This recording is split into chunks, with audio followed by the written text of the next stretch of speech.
Governor గారికి ధన్యవాదాలు తెలిపే ప్రసంగంలో వారి వారి అభిప్రాయాలను సభ ముందు పెట్టడం జరిగింది. ఈ అంశంలో వీరి అందరికీ నా హృదయపూర్వకంగా ధన్యవాదాలు తెలియజేస్తున్నాను. నూతనంగా ఏర్పడ్డ తెలంగాణ రాష్ట్రం 3వ శాసనసభ సమావేశాలను ఒక మంచి సాంప్రదాయంతో ఆదర్శవంతమైన పరిపాలన అందించడానికి కాంగ్రెస్ పార్టీ కట్టుబడి ఈ శాసనసభ సమావేశాలను ఏర్పాటు చేసింది. ఈ సందర్భంగా నాడు తెలంగాణ ఉద్యమంలో తెలంగాణ 4 కోట్ల ప్రజలను ఏకోన్ముఖం చేసి ఉద్యమ స్ఫూర్తిని విద్యార్థులలో, నిరుద్యోగ యువకులలో, ఉద్యమకారులలో, తెలంగాణ రాష్ట్ర సాధనలో అమరులైన కుటుంబాలకు స్ఫూర్తినిచ్చిన అందశ్రీ గారి కవిత్వంతో ప్రారంభిస్తే తెలంగాణ ప్రజలందరికీ కూడా ఈ ఉద్యమ స్ఫూర్తితో పరిపాలన అందించాలనుకున్న కాంగ్రెస్ పార్టీ విధానాలు తెలుస్తాయని భావిస్తూ ఏందిరా ఏందిరా తెలంగాణం, ఎలా మూగబోయింది జనగానం, ఏందిరా ఏందిరా తెలంగాణం, యముల పాలవుతుంది మాగానం, రాష్ట్రమొస్తే కుక్కలా కాపలా నుంటనంటివి, మక్కువతో పలికిన మాటలేమాయే, అధికారం వచ్చే అహంకారముతో పొంకనాలకు పోయి రంకెలేసుడు ఏంది. అందశ్రీ గారు తెలంగాణలో జరుగుతున్న పరిణామాల మీద ఒక స్పష్టమైన భాషను, భావాన్ని ఈ తెలంగాణ సమాజానికి ఇచ్చిండ్రు. ఈరోజు శాసనసభలో వారి యొక్క ఆలోచనను ఈ శాసనసభ ద్వారా తెలంగాణ ప్రజలకు గుర్తు చేస్తూ ఈ శాసనసభలో జరుగుతున్న చర్చలు, తీసుకుంటున్న నిర్ణయాలు, ప్రజలిచ్చిన తీర్పును దృష్టిలో పెట్టుకొని మనం ఇక్కడ చర్చలకు పాల్పడడం కానీ పార్టీ నిర్ణయాలు తీసుకుంటే బాగుంటుందన్న ఆలోచనతో ఈ తెలంగాణ ప్రజలు ఇచ్చిన విలక్షణమైన తీర్పు, కుటుంబ పాలనకు వ్యతిరేకంగా ఇచ్చిన తీర్పు, ఈ కుటుంబ పాలనకు వ్యతిరేకంగా ఇచ్చిన తీర్పుతో మొన్నటి వరకు పాలకులు ఉన్న వాళ్లకు ప్రజల యొక్క ఆలోచన, ప్రజలిచ్చిన తీర్పును గౌరవించి శాసనసభ ప్రతిపక్ష నాయకుడిగా ఇతరులకు ఎవరికైనా అవకాశం వస్తుందేమో అని నేను ఆశించిన, తెలంగాణ సమాజం కూడా ఆశించింది. కానీ కానీ కానీ కానీ ఇవాళ శాసనసభ ప్రతిపక్ష నాయకుడిగా వాళ్ళ శాసనసభ్యులు అందరూ కలిసి ఎన్నుకున్న తర్వాత కుటుంబ పాలనకు వ్యతిరేకంగా ప్రజలు ఇచ్చిన తీర్పును గౌరవించాలన్న ఆలోచన ఆ పక్షాన లేదు.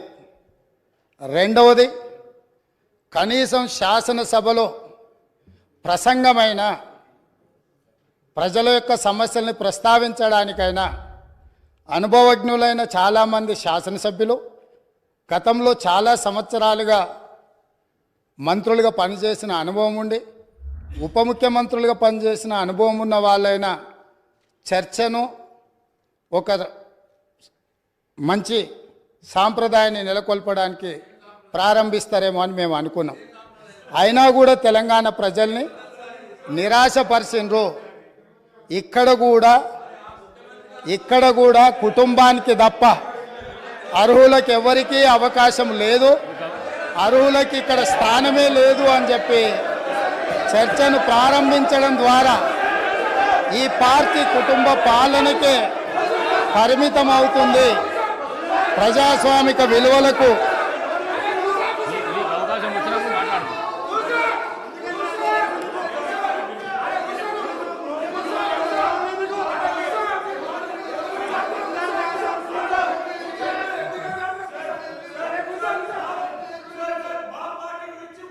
Sir, Speaker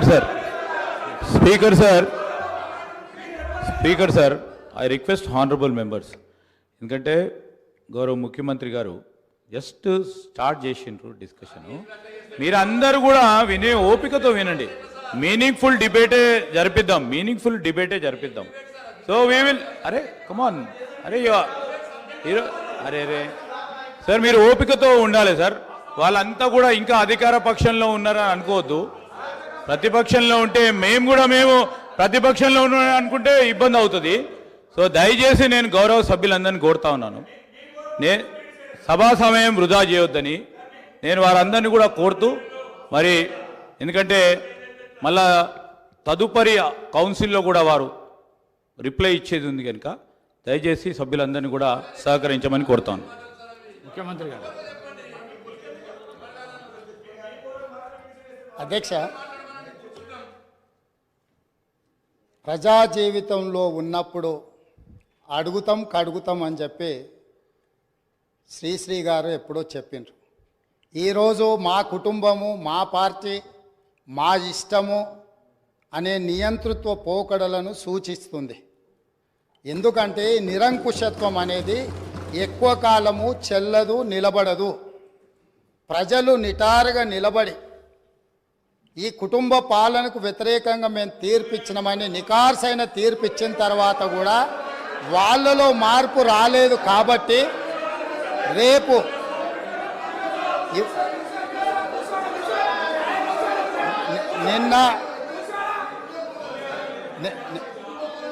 నిన్న ఇక్కడున్న వాళ్ళను అక్కడికి పంపినరు.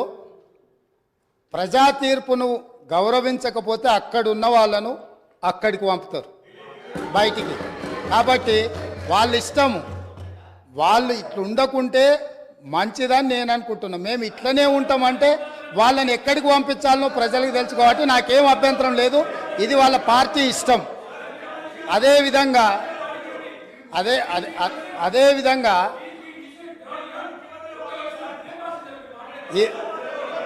అదేవిధంగా ఈరోజు ప్రగతి భవన్ సంబంధించి అక్కడ ప్రజలు ప్రజావాణి కోసం వచ్చిన ప్రజలు ఇస్తున్న విజ్ఞప్తులను తీసుకుంటుంటే అక్కడ ఉన్న ఇనుప కంచెలను పగలగొట్టి గడీలను బద్దలు కొట్టి ప్రజలు అక్కడికి వచ్చి ప్రజావాణి వినిపిస్తుంటే విని భరించలేని ఈ పార్టీ, ఈ కుటుంబము ఈరోజు ప్రభుత్వం మీద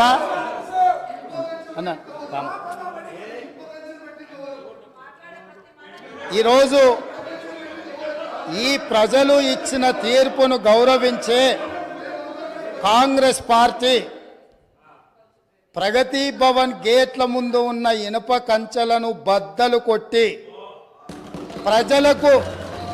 ప్రజలకు ప్రవేశమే లేదు, తెలంగాణ ప్రజల యొక్క చెమట వాసన మేము చూడము, ఇది నిషేధిత ప్రాంతమని నిషేధించిన ఆ ప్రగతి భవన్లో ఎల్బీ స్టేడియంలో మా ప్రభుత్వం ప్రమాణ స్వీకారం చేస్తున్న 1 గంట 4 నిమిషాలకు ఆ గేట్లు బద్దలు కొట్టి తెలంగాణ 4 కోట్ల ప్రజలకు ప్రవేశం కల్పించింది మా పార్టీ, మా ప్రభుత్వం.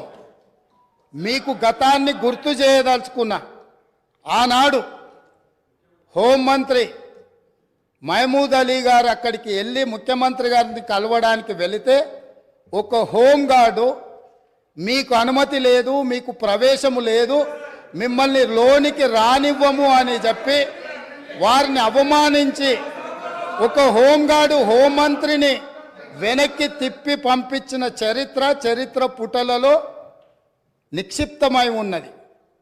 ఆనాటి ఆర్థిక మంత్రి, ఆనాటి వైద్య ఆరోగ్య శాఖ మంత్రి ఈటెల రాజేందర్ గారు ముఖ్యమంత్రిని కలవడానికి అక్కడికి వెళితే అక్కడ ఉన్న పోలీసు సిబ్బంది మీకు ప్రవేశము లేదు, మిమ్మల్ని నిషేధించినము, మీకు అర్హత లేదు, మీకు ఆ స్థాయి లేదు అని చెప్పి ఈటెల రాజేందర్ గారిని ఆ ప్రగతి భవన్లకు ప్రవేశం లేదని తన సహచర మంత్రిని అవమానించి ఆ మంత్రే స్వయంగా కన్నీళ్లు పెట్టి ఈ ఆవేదనను, ఈ దుఃఖాన్ని లోపల అదిమి పెట్టుకున్న విషయాన్ని 4 కోట్ల తెలంగాణ ప్రజలకు వివరించినప్పుడు తెలంగాణ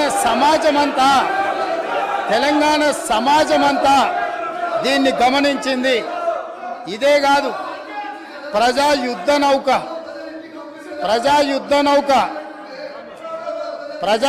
నౌక గద్దరన్న 50 సంవత్సరాలు సుదీర్ఘంగా ఈ తెలంగాణ ప్రజల పక్షాన గలం విప్పి గచ్చగట్టి గొంగళేసుకొని తండాలలో గూడాలలో మారుమూల పల్లెల్లో ఈ దేశంలోనే 100 కోట్ల ప్రజలను ప్రభావితం చేయగలిగిన గద్దరన్న ఆనాటి ముఖ్యమంత్రి గారిని కలవడానికి ఆ ప్రగతి భవన్ గేట్ల ముందు ఎర్ర టెండలో మండుతుంటే అక్కడ గంటల కొద్ది నిలబడితే ఈ తెలంగాణ యుద్ధ నౌక ఈ తెలంగాణ పోరాటానికి తెలంగాణ ప్రజల యొక్క ఆత్మగౌరవమైన గద్దరన్నకే ప్రవేశం లేని ప్రగతి భవన్ను ఇవాళ బద్దలు కొట్టి నా 4 కోట్ల తెలంగాణ ప్రజలు ఎప్పుడు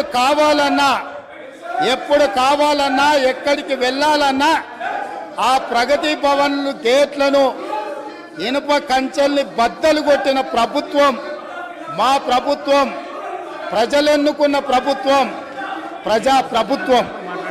కాబట్టి ఆనాడు ముఖ్యమంత్రిని కలవాలంటే మంత్రులకు ప్రవేశం లేదు.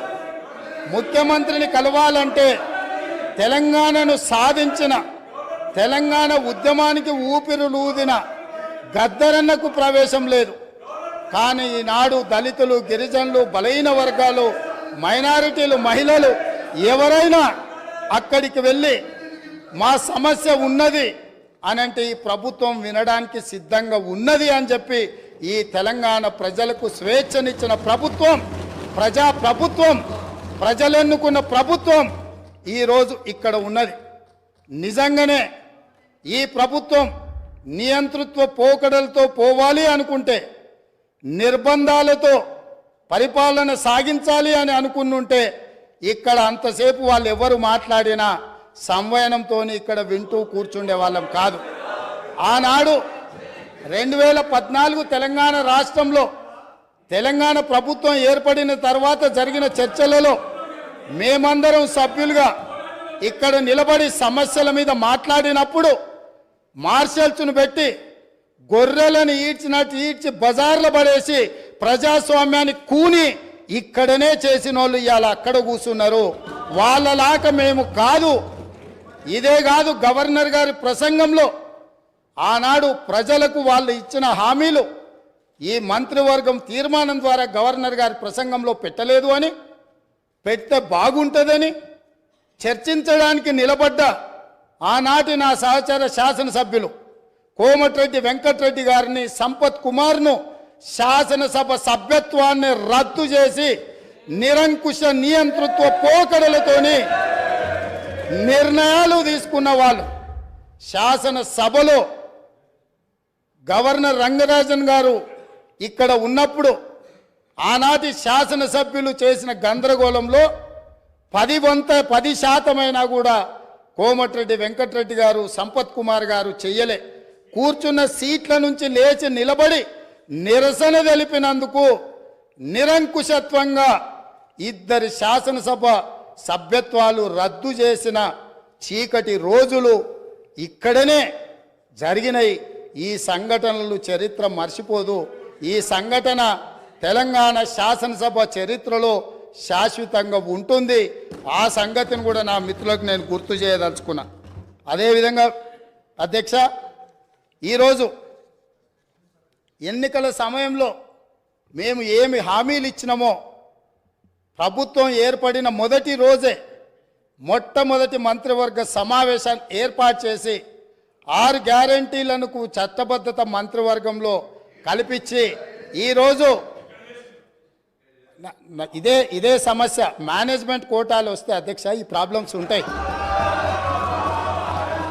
మేనేజ్మెంట్ కోటాలు వస్తే ఈ ప్రాబ్లం ఉంటుంది. మంత్రివర్గంలో పాలసీలను ఆమోదించుకొని చట్టాలు చేసేది చట్టసభలో చేస్తారు. చట్టాలు మంత్రివర్గంలో చేయరు అధ్యక్ష. చట్టం ఎక్కడ జరుగుతుంది?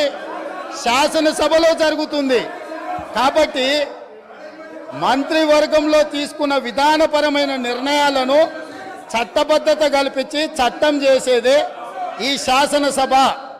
అందుకే రాబోయే పని దినాలలో మేమిచ్చిన 6 గ్యారంటీలను ఏ రకంగా చట్టం చేయాలనో ఈ సభలోనే చట్టాన్ని ప్రవేశపెట్టి మేమే 4 గోడల మధ్యలో నా మంత్రివర్గమే కాదు ప్రతిపక్షంలో ఉన్న వాళ్ళను మా సహచర పక్షంగా ఉన్న సిపిఐని సమస్యలను పరిష్కరించడంలో సహకరించే ఎంఐఎం సూచనలు కూడా తీసుకొని పరిపాలన నిర్ణయాలను ఏ విధంగా చేయాలనో చట్టబద్ధత కల్పించే చట్టాన్ని ఈ సభ ద్వారా చేస్తాము. ఇందులో ఉన్న తేడాను మేనేజ్మెంట్ కోటాలో వచ్చిన వాళ్ళు గమనించాల్సిందిగా నేను కోరుకుంటున్నాను అధ్యక్ష.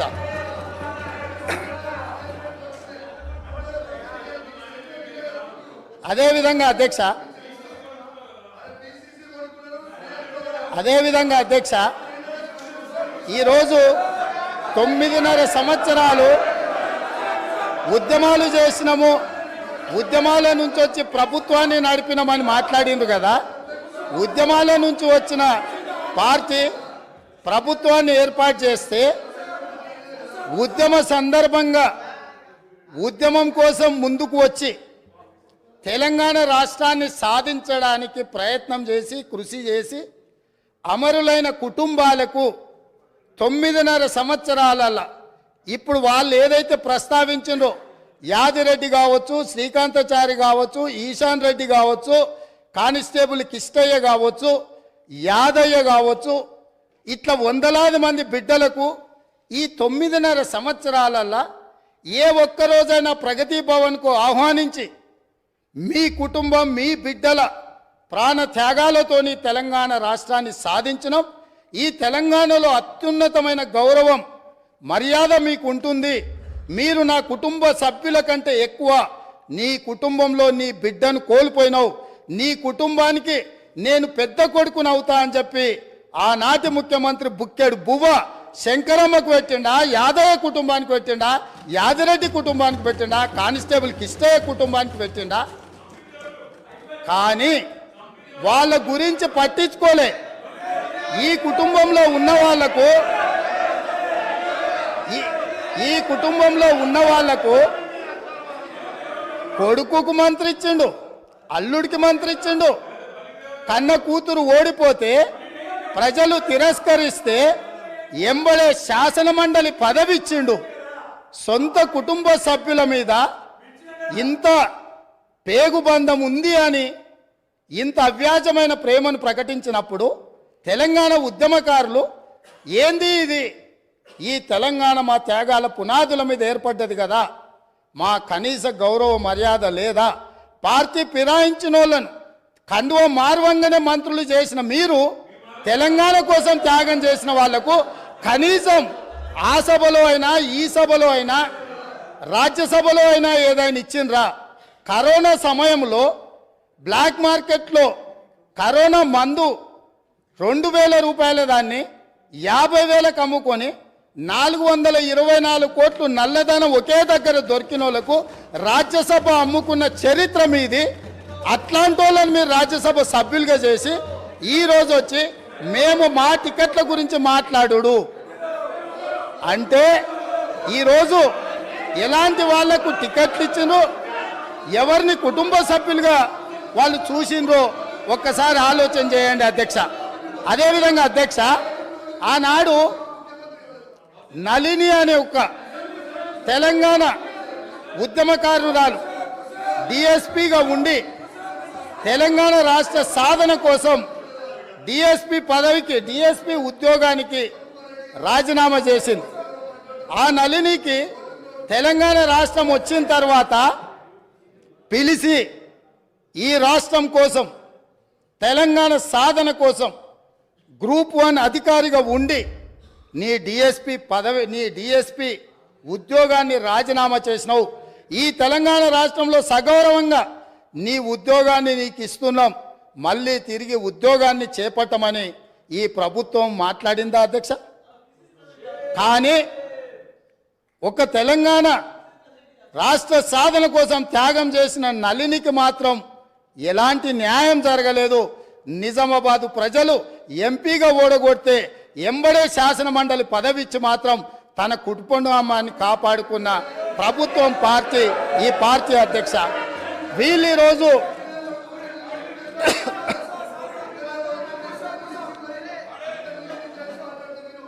అదేవిధంగా అధ్యక్ష ఆ విషయాన్ని పక్కన పెడితే తెలంగాణ ఉద్యమంలో లక్షలాది మంది విద్యార్థులు ఉద్యమకారులు తెలంగాణ ఉద్యమంలో కేసులు కట్టుకుంటే వాళ్ళ మీద నమోదైన కేసులు ఇప్పటి వరకు 10 సంవత్సరాలైనా ఆ తెలంగాణ ఉద్యమకారుల మీద నమోదైన కేసులను తొలగించాలన్న ఆలోచన ఎప్పుడైనా చేసిండ్రా? నేను ఈరోజు మీ ద్వారా అడగదలుచుకున్నా, ఈరోజు మీ ద్వారా తెలంగాణ ప్రజలకు నేను చెప్పదలుచుకున్నా. జూన్ 2, 2014 నాటికి తెలంగాణ రాష్ట్రం ఏర్పడే రోజుకు గౌరవనీయులైన మాజీ ముఖ్యమంత్రి వర్యులు కల్వకుంట్ల చంద్రశేఖరరావు గారు వారి కుటుంబ సభ్యుల మీద ఉన్న ఉద్యమ కేసు ఎన్ని? తెలంగాణలో లక్షలాది మంది విద్యార్థులు నిరుద్యోగ యువకులు ఉద్యమకారుల మీద ఉన్న కేసులు ఎన్ని? ఈ తెలంగాణ రాష్ట్రం ఏర్పడ్డ తర్వాత వాళ్ళ ప్రభుత్వం ఏర్పడ్డ తర్వాత వాళ్ళ మీద తీసిన కేసులన్నీ, తీసుకున్న ప్రత్యేక కార్యాచరణ ఏంది? తెలంగాణ బిడ్డల మీద ఉన్న ఉద్యమ కేసులను తొలగించినవన్నీ, వాటి మీద ఎప్పుడైనా ఆనాటి ముఖ్యమంత్రి గారు సమీక్ష చేసి ఈ కేసులు వాళ్ళ మీద ఉంటే భవిష్యత్తులో వాళ్ళ ఉద్యోగాలకు ఇబ్బంది అవుతుంది, లేదా తెలంగాణ రాష్ట్ర సాధనలో వాళ్ళ మీద పెట్టిన కేసులను తొలగించాలని ఏ రోజైనా ఈ రాష్ట్ర ముఖ్యమంత్రి గారు సమీక్షించి ఈ శాసనసభలో చర్చించి అవసరమైతే ఈ శాసనసభ ఏకగ్రీవంగా నిర్ణయం చేసినుంటే ఏ విధంగా ముందుకు వెళ్తుండేనో ఇవాళ మనం చెప్పుండే వాళ్ళం అధ్యక్ష. అందుకే అధ్యక్ష, వాట్ ఈస్ ద అధ్యక్ష, ఐఎమ్ నాట్ ఈల్డింగ్ అధ్యక్ష. అయితే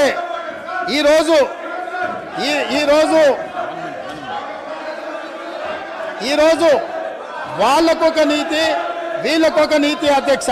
అదేవిధంగా పదే మాది ఉద్యమ పార్టీ అని చెప్పుకునే పార్టీ, ఉద్యమాల నుంచే మేము ఎదిగినామని చెప్పుకునే పార్టీ, ఉద్యమాల ద్వారా తెలంగాణ రాష్ట్రాన్ని సాధించడమని చెప్పుకునే పార్టీ, ఉద్యమాలకు వేదికైన ధర్నా చౌక్ను తొలగించి ఈరోజు తెలంగాణలో నిర్బంధాలే కొనసాగుతాయి, నిర్బంధాల మధ్యనే తెలంగాణలో పరిపాలన సాగుతుందని ధర్నా చౌక్ ఎత్తేసిండ్రు కదా అధ్యక్ష. ఏ ఆదర్శం వీళ్ళు చెప్పదలుచుకున్నారు? తెలంగాణ ప్రజలకు ధర్నా చేసుకోవడానికి ఆనాడు కాంగ్రెస్ పార్టీ ధర్నా చౌక్ ఏర్పాటు చేస్తే ఆ ధర్నా చౌక్ను ఎత్తేసిన దుర్నీతి ఈరోజు ఈ పార్టీది ఉన్నది. కాబట్టి ఇలా ధర్నా చౌక్ను మేము పునరుద్ధరిస్తే, ప్రజల పక్షాన ధర్నా చౌక్ను మేము పునరుద్ధరించి ప్రజలకు హక్కులు ఇవ్వదలుచుకుంటే అభినందించాల్సింది పోయింది. అదేవిధంగా నేను ఒక సూచన చేస్తున్నా అధ్యక్ష, ఇవాళ ప్రజల హక్కుల కోసం, ప్రజల యొక్క అభివృద్ధి కోసం ధర్నా చౌక్ను మళ్ళీ తిరిగి ప్రారంభించినాం. ప్రజాస్వామిక స్ఫూర్తిని నిలబెట్టాలంటే ఇక్కడ అడ్డుకోవడం కాదు, ఇక్కడ ప్రజలకు మేము చేయదలుచుకున్న మంచిని చర్చ జరగకుండా ఈడ అడ్డుపడడం కాదు. కల్వకుంట్ల తారక రామారావు గారు ఆ ధర్నా చౌక్లో, మేము ఓపెన్ చేసిన ధర్నా చౌక్లో ఆమరణ నిరాహార దీక్ష చేస్తే తెలంగాణ సమాజానికి కూడా ఒక మంచి సందేశాన్ని ఇచ్చినట్టు ఉంటుంది. కాబట్టి అక్కడ ఉన్న వాళ్లకు జ్ఞానోదయం కలిగి తిరిగి మేము ప్రారంభించిన ధర్నా చౌక్లో ధర్నాలు చేసుకునే స్వేచ్ఛ వాళ్లకు మేము ఇవ్వడం జరిగింది అధ్యక్ష. అందుకే వాళ్ళని అక్కడ ధర్నా చేసుకోమని చెప్తున్నా అధ్యక్ష. అదేవిధంగా ఇవాళ చాలామంది మిత్రులు పాపం వాళ్ళు ఇక్కడ ఉన్నారని నించొని మాట్లాడుతున్నారు, కానీ వాళ్ళు ఏం చెప్తున్నారు అధ్యక్ష? మీ ప్రభుత్వం ఏర్పడ్డ తర్వాత మేము స్వేచ్ఛగా కోఆపరేట్ చేయండి మీరు, please. Leader of the house మాట్లాడేటప్పుడు మీకు టైం ఇస్తా, మీరు మాట్లాడుతుంది ప్లీజ్.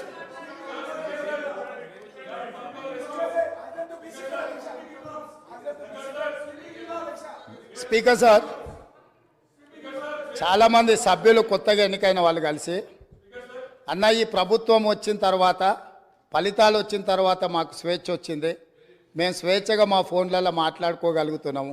అంతకుముందు ప్రభుత్వంలో ఉన్న ఫేస్ టైంలోనో ఇతర యాప్స్లలో మేము మాట్లాడుకునే పరిస్థితి ఉంది. ఇవాళ మాకు స్వేచ్ఛ వచ్చిందని చెప్తున్నారు. సో వాళ్ళు ఈ విషయాలన్నిటిని కూడా పరిగణలోకి తీసుకుంటే వాళ్ళకు ఏం జరిగిందో, మార్పు వచ్చింది ఏందో కూడా వాళ్ళకి అర్థమవుతుంది అధ్యక్ష. అదేవిధంగా అధ్యక్ష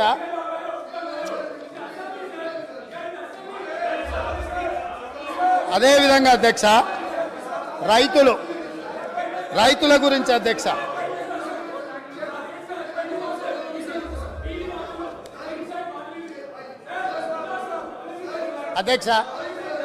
పదే రాష్ట్ర ప్రభుత్వము రైతును రాజును చేసినామని మాట్లాడుతుంటుంది అధ్యక్ష. నేను కొన్ని వాస్తవిక విషయాలు ఈరోజు నేను మీ ముందుకు తీసుకురాదలుచుకున్నాను అధ్యక్ష. రాష్ట్రంలో రైతుల ఆదాయం పెరిగింది, రైతుల ఆత్మహత్యలు తగ్గినాయి, రైతుల వలసలు తగ్గినాయి, రైతులు పండించిన పంటకు గిట్టుబాటు ధర ఇస్తున్నాము, సాగునీటి ప్రాజెక్టులు నిర్మించడం ద్వారా 1 కోటి ఎకరాలకు నీళ్ళు ఇచ్చినామని పదే ఆనాటి ప్రభుత్వం ఈనాటి వరకు ఒకే అంశాన్ని పదే ప్రస్తావిస్తున్నారు అధ్యక్ష. నేను కొన్ని వాస్తవ విషయాలను ఈరోజు మీ ముందు పెట్టదలుచుకున్నాను అధ్యక్ష. ఈరోజు దేశంలో ఉన్న రాష్ట్రాలలో రైతుల యొక్క ఆదాయం గురించి మనం చర్చించినప్పుడు తెలంగాణ రాష్ట్రము ఈ దేశంలో ఉన్న రాష్ట్రాలలో రైతు ఆదాయంలో 25వ స్థానంలో ఉంది. ఇది నేను చెప్పడం లేదు అధ్యక్ష. రాజ్యసభలో కేంద్ర ప్రభుత్వము ఒక ప్రశ్నకు సమాధానం ఇస్తూ రైతుల యొక్క ఆదాయాన్ని లెక్కించినప్పుడు తెలంగాణ రాష్ట్రంలో ఉండే రైతు యొక్క ఆదాయము 9,403 రూపాయలు. అంటే ఇది మొత్తం దేశంలో ఉన్న అన్ని రాష్ట్రాలలో 25వ స్థానం. అత్యధికంగా రైతు ఆదాయం ఉన్న రాష్ట్రం ఏదో తెలుసా అధ్యక్ష? మేఘాలయ 29,348 రూపాయలు. అంటే రైతు ఆదాయంలో 25వ స్థానంలో ఉన్న తెలంగాణ రాష్ట్రము, ఆనాటి పాలకులు ఈ రాష్ట్రంలో రైతులు బాగున్నారు, బాగుపడ్డారు అని ఏ రకంగా చెప్తారో ఈరోజు వాళ్ళకి చెప్పాల్సిన సమాధానము వాళ్ళు ప్రజలకు చెప్పాల్సిన అవసరం ఉన్నది అధ్యక్ష. అదేవిధంగా అధ్యక్ష, రైతులు ఎన్సీఆర్బి లెక్కల ప్రకారము దేశంలోనే మొదటి స్థానము లేదా 2వ స్థానంలో ఈ 10 సంవత్సరాలు రైతు ఆత్మహత్యలల్లో ఎప్పటికప్పుడు మొదటి 2 స్థానాలలోనే తెలంగాణ రాష్ట్రం ఉంది. 8,000 చిల్లర రైతులు ఆత్మహత్యలు చేసుకున్నారని ఎన్సీఆర్బి లెక్కలు చెప్తున్నాయి అధ్యక్ష. రాష్ట్ర ప్రభుత్వమే రైతు బీమా పథకం తెచ్చినాము అని గొప్పగా చెప్పుకున్నారు అధ్యక్ష. రైతు బీమా పథకంలో సార్ నేను చెప్పకముందే ఎందుకు లేస్తున్నారు సార్ వాళ్ళు? ఎందుకా ఉలికిపాటు? రాష్ట్ర ప్రభుత్వం తీసుకొచ్చిన రైతు బీమా పథకానికి సంబంధించిన నివేదిక 2018 ఆగస్టు నెలలో ప్రారంభించిన రైతు బీమా పథకంలో అర్హులు ఎవరో తెలుసా అధ్యక్ష? 18 సంవత్సరాలు నిండిన వాళ్ళు, 60 సంవత్సరాల లోపట ఉన్నవాళ్ళు. ఎంతమంది రైతులు చచ్చిపోయినారో తెలుసా అధ్యక్ష? వీళ్ళ లెక్కల ప్రకారము నెంబర్ ఆఫ్ క్లెయిమ్స్ వచ్చేసి, నెంబర్ ఆఫ్ డెత్స్ వచ్చేసి 1,21,965. ఇప్పటి వరకు వాళ్ళకు వచ్చింది 1,19,081. అంటే 2018 నుంచి 2023 ఆగస్టు నెల వరకు 1,21,000 మంది రైతులు చచ్చిపోయినరు. ఏ వయసు ఉన్న వాళ్ళు? 18 సంవత్సరాలు పైబడిన వాళ్ళు, 60 సంవత్సరాల లోపల ఉన్నవాళ్ళు. అంటే ఇవి ప్రభుత్వం చేసిన హత్యలు కాదా అని నేను అడుగుతున్నా అధ్యక్ష. ఇదా రైతు ప్రభుత్వం? 8,000 పైచలకు రైతు ఆత్మహత్యలు జరిగినాయి అని ఎన్సీఆర్బి నివేదిక. అదేవిధంగా ఈరోజు ఈ రకమైన రైతు ప్రభుత్వము, ఇది రైతు ప్రభుత్వమా? ఈ ప్రభుత్వంలో లక్షల మంది చచ్చిపోతుంటే రైతు ఎందుకు చచ్చిపోతాడు అధ్యక్ష? రైతు బ్రతికుండడానికి సహకరించాలి ప్రభుత్వం. రైతు బ్రతికుండడానికి ఏ రకంగా ఆదుకోవాలనో ప్రణాళికలు ఉండాలి. రైతు వేసిన ఇత్తనాలకు, ఎరువులకు, పంటకు రైతు బీమా పథకం పెడితే అకాల వర్షాలతోనో, కరువుతోనో, కాటకాలతోనో, చీడ పురుగులతోనో పంట నష్టం జరిగితే రైతు బీమా పథకం ఉంటే రైతు పెట్టిన పెట్టుబడి పటాన్ల దగ్గరలో తెచ్చిన అప్పులు కట్టుకోవడానికి రైతు బీమా పథకము ఉండి ఆ నష్టపోయిన పంటకు రైతు పంటల బీమా పథకాన్ని పెట్టుంటే రైతులు చచ్చిపోయి ఉండేవాళ్ళు కాదు, రైతులు ఆత్మహత్యలు చేసుకొని ఉండేవాళ్ళు కాదు. కానీ ఆనాటి ప్రభుత్వంలో రైతుకు రాష్ట్ర ప్రభుత్వం నుంచి ఆ కుటుంబానికి సహాయం అందాలంటే రైతు చనిపోతే తప్ప 5 లక్షల రూపాయలు ఇవ్వమని రైతు చావుకు 5 లక్షలు వెలగట్టిన ఈ ప్రభుత్వం సిగ్గు లేకుండా ఇంకా మాట్లాడుతుందనంటే ఏం అర్థం చేసుకోవాలి అధ్యక్ష? ఇప్పటికైనా ఎప్పుడైనా రైతు పెట్టుబడికి రాష్ట్ర ప్రభుత్వం భరోసానివ్వాలి. రైతు పంటలకు బీమా పథకం ఉండాలి తప్ప, రైతు బతకడానికి ప్రభుత్వం నుంచి హామీ ఉండాలి తప్ప, చనిపోయిన తర్వాత నువ్వు ఏమిచ్చినా ఆ కుటుంబంలో చనిపోయిన వ్యక్తి తిరిగి వస్తాడా అని నేను అడుగుతున్నాను అధ్యక్ష. అదేవిధంగా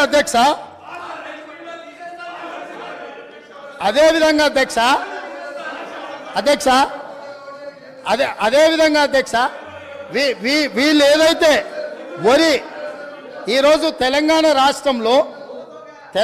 రాష్ట్రంలో ఇవాళ పసుపు పోయింది, చెరుకు పోయింది, కందులు పోయినాయి, మిరప పోయింది, పత్తి పోయింది, ఇట్లా ప్రత్యామ్నాయంగా సోయాబీన్ పోయింది.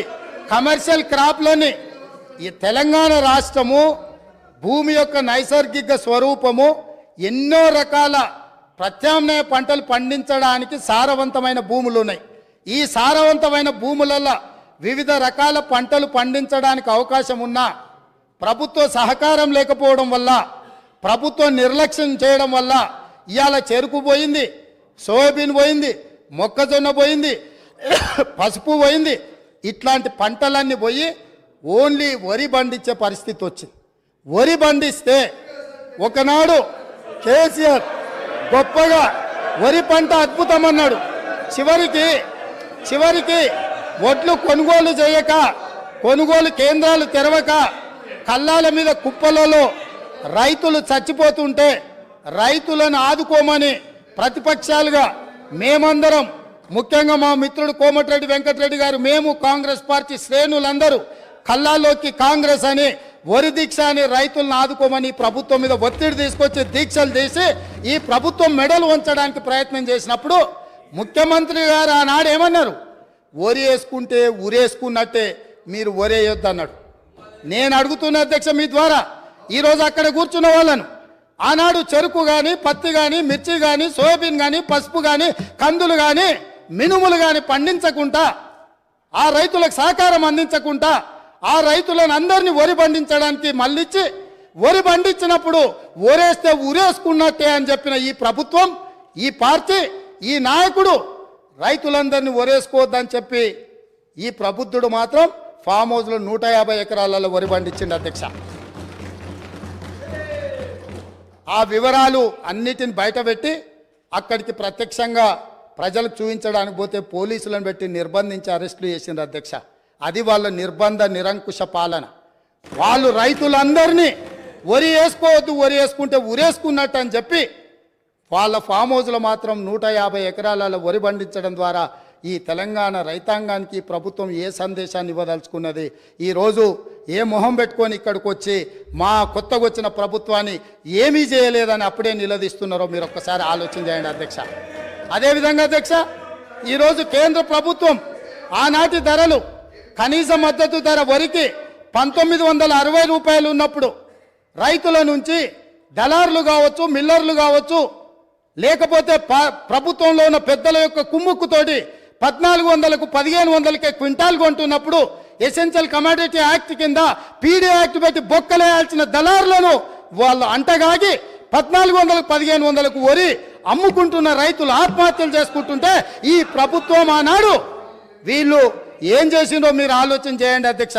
ఇదే కాదు, తడి పేరు మీద, తాలు పేరు మీద క్వింటాల్కు 10 కిలోలు తుట్టి తీసి రైతులను దోసుకుంటుంటే, అహర్నిశలు అహోరాత్రులు కష్టపడ్డ రైతు పండించిన వరిని దోపిడీ చేస్తుంటే, తుట్టి పేరు మీద, తాలు పేరు మీద తీస్తుంటే ఒక్కరోజైనా ఈ ప్రభుత్వం ఆ రైతులకు జరుగుతున్న అన్యాయం మీద ఈ మంత్రులు ఎవరైనా క్షేత్రస్థాయిలో పర్యటన చేసి ఈ విధంగా దోపిడీ చేస్తున్న వాళ్ళని నిలదీయడానికి ప్రయత్నం చేసిందా అని నేను అడుగుతున్నా అధ్యక్ష మీ ద్వారా. ఇదే కాదు, ఇవాళ నేను సూటిగా సవాలు విసురుతున్న ఈ ప్రతిపక్షానికి పేద రైతులు పండించిన పంటకు 1960 రూపాయల కనీస మద్దతు ధర రాలేదు. కానీ ఫామ్ హౌస్లో పండించిన వడ్లకు 4250 రూపాయలకు క్వింటాల్ లాగా వాళ్ళు అమ్మిన రాలేదా? అక్కడ ఫామ్ హౌస్లో పండించిన వడ్లు బంగారమా? ఇవాళ ఎవరిచ్చిందో లెక్కలు చెప్తా, చెప్పమంటే ఆ పేరు కూడా చెప్తా. ఎవరిచ్చిందో వాళ్ళకి చేరిన లబ్ధి ఏందో మీరు విచారణకు సిద్ధంగా ఉంటే ఇవాళ నేను విచారణకు ఆదేశిస్తా అధ్యక్ష. మీరు ఫామ్ హౌస్లో పండించిన వడ్లు 4250 రూపాయలకు ప్రైవేటు కంపెనీల మెడ మీద కత్తి పెట్టి మీరు మీ వడ్లు తౌడులాగా పండించిన వడ్లకేమో 4250 రూపాయలు గిట్టుబాటు ధరిస్తారా? ఇవాళ నా తెలంగాణ రైతాంగం కష్టపడి పండించిన పంటకు 1400-1500 రూపాయలు ఇస్తారా? ఇదేనా మీరు రైతులకు ఇచ్చే సందేశం అని నేను అడుగుతున్నా. ఇదేనా మీరు రైతులను ఆదుకున్నది? ఇది ఇందుకేనా మీరు రైతును రాజు చేసామని చెప్తున్నారని నేను అడుగుతున్నా అధ్యక్ష. అదేవిధంగా అధ్యక్ష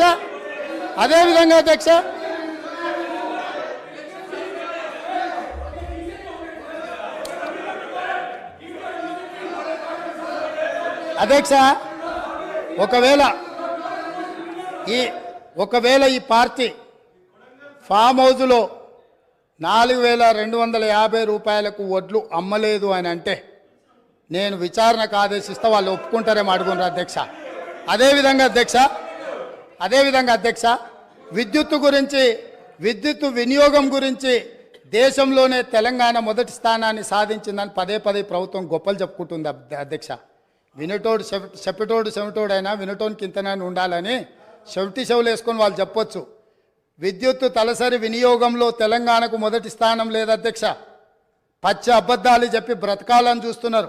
అబద్ధాల పునాదుల మీద ఏర్పడ్డ పార్టీ, అబద్ధాల పునాదుల మీద అధికారంలోకి వచ్చిన పార్టీ, అబద్ధాల పునాదుల మీదనే పరిపాలన సాగించిన పార్టీ ఈరోజు ప్రతిపక్షంలో కూడా మళ్ళీ అబద్ధాలనే నమ్ముకొని అబద్ధాలనే ప్రాతిపదికన ఇంకా ప్రజల్ని మభ్యపెట్టాలని ప్రయత్నం చేస్తున్నారు అధ్యక్ష.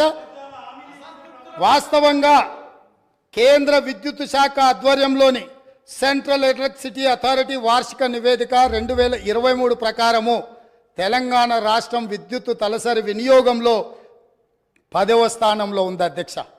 మొదటి స్థానానికి 10వ స్థానానికి ఎంత తేడా ఉంది అధ్యక్ష? ఇవాళ రాష్ట్రాలే కాదు, యూనియన్ టెరిటరీస్ కూడా ఒకవేళ చెప్పమంటే నేను చెప్తా అధ్యక్ష.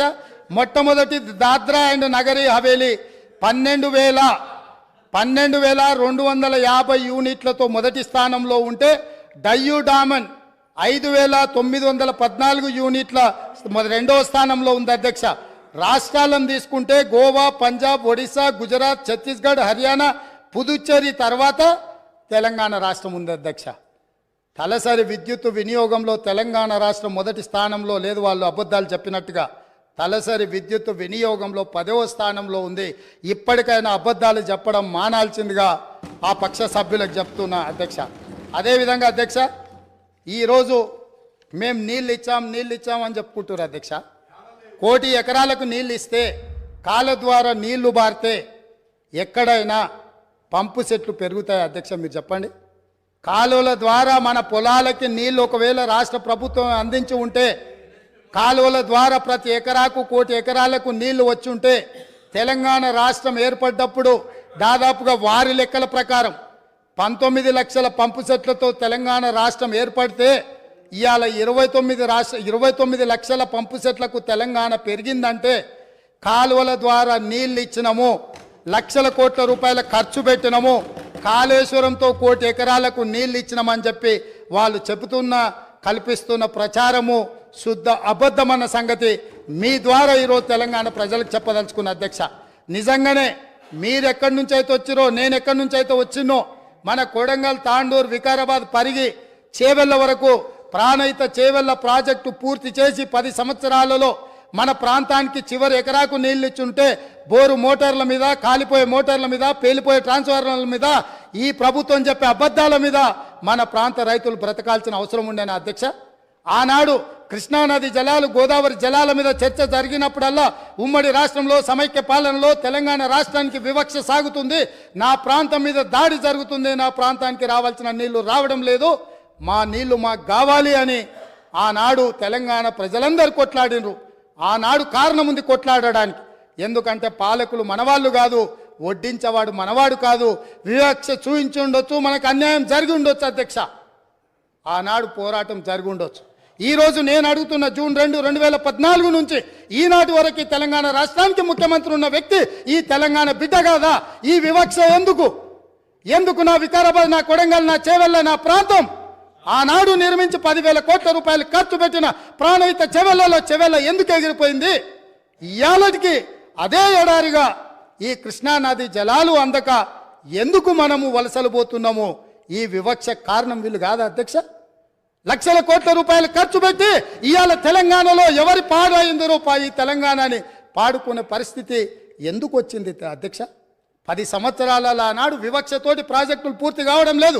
కల్వకుర్తి, భీమా, కోయిల్పాడు, నెచ్చన్ సాగర్, ప్రాణహిత చేవెళ్ళ నుంచి మొదలు పెడితే దేవాదుల, శ్రీరామ్ సాగర్, ఇందిరా సాగర్, శ్రీరామ్ సాగర్లో కూడా వివక్ష జరిగిందని ఆనాడు సాగునీటి ప్రాజెక్టుల మీద మాట్లాడుకున్న మనం ఈ 10 సంవత్సరాలల్లా ఈ ప్రాజెక్టులు 100% పూర్తి ఎందుకు కాలేదు? ప్రాణహిత చేవెళ్ళ ప్రాంతానికి నీళ్ళు ఎందుకు రాలేదని మీ ద్వారా వాళ్ళని నిలదీస్తున్న అధ్యక్ష. ఎందుకు నా పాలమూరు రంగారెడ్డి ఎత్తిపోతల పథకం వివక్షకు లోనైంది? ఎందుకు ఇయాలటికి నా పాలమూరు ఎడారిగా మారింది? ఎందుకు ఇయాలటికి నా పాలమూరు నుంచి వలసలు పోతూనే ఉన్నాయి, వలసలు వెళ్ళే బస్సులు అక్కడే ఉన్నాయి? ఆ పాలమూరు బిడ్డలు కరీంనగర్ నుంచి పారిపోయి ఈ ప్రాంతానికి వలస వస్తే గుండెల్లో పెట్టి చూసుకొని భుజాల మీద మోసి పార్లమెంటుకు మేము పంపిస్తే, పాలమూరులో ఊరు లేకపోయినా పార్లమెంటులో నోరు లేకపోయినా మేము ఎంపీగా గెలిపించి మిమ్మల్ని పంపిస్తే మీరు రాష్ట్రం వచ్చినాక ముఖ్యమంత్రి అయినాక 100% గుండెల్లో పెట్టి చూసుకోవాల్సిన బాధ్యత ఆనాటి ముఖ్యమంత్రి గారికి లేకుండేనా? మా పాలమూరు బిడ్డలు చేసిన నేరమేంది? నీకు ఓట్లేసి ఎంపీగా గెలిపించడమేనా? నిన్ను నమ్మి ఆర్జీఎస్ ప్రాజెక్టు ఈ రోజుకు ఇప్పటికీ పూర్తి కాలేదు. ఎందుకు ఇప్పటికీ అలంపూరు ప్రాంతంలో మీరు టెంకాయలు కొట్టిన ప్రాజెక్టులు పూర్తి కాలేదని నేను అడుగుతున్నా అధ్యక్ష. ఎందుకు ఈ వివక్ష అని నేను అడుగుతున్నా. మేము ఎంపీగా గెలిపించకపోయిన ఉంటే, ఆ పాలమూరు జిల్లా ప్రజలు నీకు ఓటు వేయకపోయినుంటే నీ రాజకీయ భవిష్యత్తు ఎక్కడుండేది? ఇయాలను గొప్పలు చెప్పుకునే ఈ అవకాశం ఎక్కడుండేదని నేను అడుగుతున్నా అధ్యక్ష. అందుకే ఈరోజు పాలమూరు రంగారెడ్డి ఎత్తిపోతల పథకాన్ని జాతీయ ప్రాజెక్టుగా సాధించలేదు, రాష్ట్ర నిధులతో పూర్తి చేయలేదు. అందుకే ఈరోజు ప్రతిపక్షంలో ఉన్న మీకు మొట్టమొదట పాలమూరు జిల్లా ప్రజలు క్షమాపణ చెప్పి ఈ సభలో ప్రసంగాన్ని ప్రారంభించనుంటే నిజంగానే పాలమూరు ప్రజలు మిమ్మల్ని క్షమించి ఉండేవాళ్ళం. 2009-10లో కృష్ణానది ఉప్పొంగినప్పుడు, వరదలు వచ్చినప్పుడు, అలంపూరు ప్రాంతంలో కొట్టుకుపోయినప్పుడు అలంపూరు ప్రాంత ప్రజలకు మహబూబ్ నగర్ ఎంపీగా శాసనసభ ప్రతిపక్ష నాయకుడు కల్వకుంట్ల చంద్రశేఖరరావు గారు ఒక మాట ఇచ్చిండ్రు. ఈ ప్రాంతం నిండా మునిగిపోయింది, మీ ఇండ్లన్నీ కొట్టుకుపోయినాయి, మీకు ప్రభుత్వం ఇండ్లు ఇప్పించకపోతే బంజారాహిల్స్ నందినగర్లో ఉన్న నా ఇల్లు అమ్మి మీకు ఇల్లు కట్టిస్తా అన్నాడు. మేము ఆయన ఇల్లు నమ్మి కట్టించమని మేము అడుగుతలేము అధ్యక్ష. కానీ ప్రభుత్వం వచ్చిన 10 ఏళ్లలో నువ్వు కట్టిస్తాన్న డబుల్ బెడ్రూమ్ ఇండ్లు ఆ అలంపూరు ప్రాంతంలో మునిగిపోయిన పేదలకు కట్టించి ఉంటే ఈరోజు నీకు ఇక్కడ నిలబడి మాట్లాడే అధికారము, అవకాశం ఉంటుండే. ఇవాళ అలంపూరు ప్రాంతంలో కనీసం ఆ ఇండ్లైనా కట్టించని పరిస్థితి ఈరోజు దాపరించింది. అదేవిధంగా మా పొన్నం ప్రభాకర్ గారు తెలుసు, మిడ్మానేరు ముంపు బాధితులకు కొన్ని సంవత్సరాలుగా వాళ్ళు పోరాటం చేస్తున్నారు, ఆరాట పడుతున్నారు. ఈ రాష్ట్రానికి ముఖ్యమంత్రి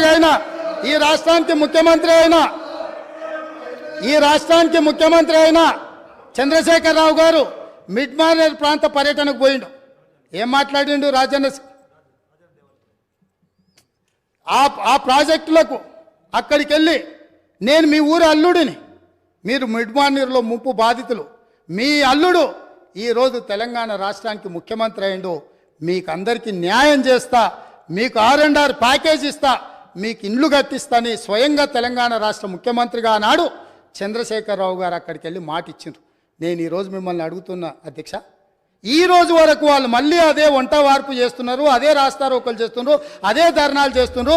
ఇదే పోలీసులు ఉమ్మడి రాష్ట్రంలో లాఠీ చార్జ్ చేసిన పోలీసులు వాళ్ళ మీద లాఠీ చార్జ్ చేస్తున్నారు. మా మంత్రి పొన్నం ప్రభాకర్ గారు ప్రతి నెల నిరసన కార్యక్రమాన్ని ఇప్పటి వరకు నిరసనలు కొనసాగిస్తూనే ఉన్నాడు. అన్నీ ఉన్న అల్లుడు నోట్లో శని ఉందన్నట్టుగా ఆ మిడ్మానేర్ ముంపు బాధితులకు 10 ఏళ్ళైనా న్యాయం జరగలేదు. ఇది న్యాయమా? ఇదేనా ఈ రైతులను ఆదుకునేదని నేను అడుగుతున్నా అధ్యక్ష. అదేవిధంగా ఆర్ఎండ్ఆర్ ప్యాకేజీలో ఇల్లు కోల్పోయిన వాళ్లకు, పేదవాళ్లకు ఇండ్ల పట్టాలు ఇస్తారు అధ్యక్ష. ఆ ఇండ్ల పట్టాలు రాజ్యసభ సభ్యులు జోగిన్పల్లి సంతోష్ కుమార్ 250 గజాలు ఇండ్ల పట్ట వారి పేదోడి కింద పట్ట తీసుకున్నాడు అధ్యక్ష. వారి సోదరిమణి నేను పేరు ప్రస్తావించదలుచుకోలేదు. ఎప్పుడో పెళ్ళైపోయి అత్తగారింటికి వెళ్ళిపోయినా వారి సోదరిమణికి కూడా ఇళ్ల పట్టాలు ఇచ్చారు అధ్యక్ష తెలంగాణ రాష్ట్ర ప్రభుత్వంలో. ఆర్ఎండ్ఆర్ ప్యాకేజ్ పేదలకు, అత్యంత నిరుపేదలకు ఇవ్వాల్సిన ఈ ప్యాకేజీలో ముఖ్యమంత్రి గారి కుటుంబమే నిబంధనలను ఉల్లంఘించి ఆర్ఎండ్ఆర్ ప్యాకేజ్లో ఇండ్ల పట్టాలు కూడా తీసుకున్నారంటే ఇంకా కూడా అక్కడ నిలబడి మమ్మల్ని దోషులుగా నిలబెట్టడానికో, ఉమ్మడి రాష్ట్రంలో సమైక్య పాలనలో జరిగిన తప్పిదాల గురించి ప్రస్తావించి మమ్మల్ని నిలదీయాలన్న ఆలోచన ఇది ఏ మేరకు సమంజసము అధ్యక్ష? మీరు ఒక్కసారి ఆలోచన చేయండి. అందుకే అధ్యక్ష నేను అనేది, ఒక్కసారి ఈ సభలో మాట్లాడాలి అంటే ఆత్మ పరిశీలన చేసుకోండి, గుండెల మీద చెయ్యి పెట్టుకోండి. మేం మాట్లాడుతున్న దాంట్లో న్యాయం ఉందా? మేం మాట్లాడుతున్నది ప్రజలు గమనిస్తున్నారు. ప్రజలు ఇంకా మమ్మల్ని ఇక్కడికైనా ఉంచినరు, ఇది కూడా ఉండాలనా లేదా అని ఇవాళ మీరు ఆలోచన చేయాల్సిన అవసరం ఉంది అధ్యక్ష. అదేవిధంగా కాంగ్రెస్ పార్టీ గురించి, ఇందిరమ్మ రాజ్యం గురించి, ఇందిరమ్మ రాజ్యం అంటే ఇదా అదా అని వారు మాట్లాడారు. ఇందిరమ్మ రాజ్యం అంటే రైతు రుణమాఫీ అధ్యక్ష. ఇందిరమ్మ రాజ్యం అంటే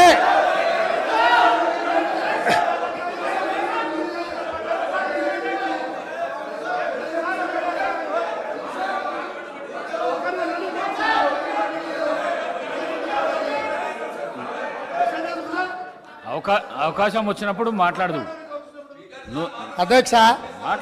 లీడర్ ఆఫ్ ది హౌస్ మాట్లాడేటప్పుడు అధ్యక్ష, లీడర్ ఆఫ్ ది హౌస్ మాట్లాడేటప్పుడు డిస్టర్బ్ చేయకుండా మీకు అవకాశం వచ్చినప్పుడు మీరు మాట్లాడండి.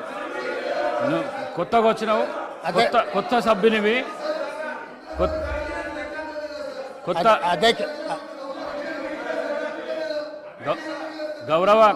గౌరవ కౌశిక్ రెడ్డి కొత్తగా వచ్చినావు, నూతన సభ్యుడవు.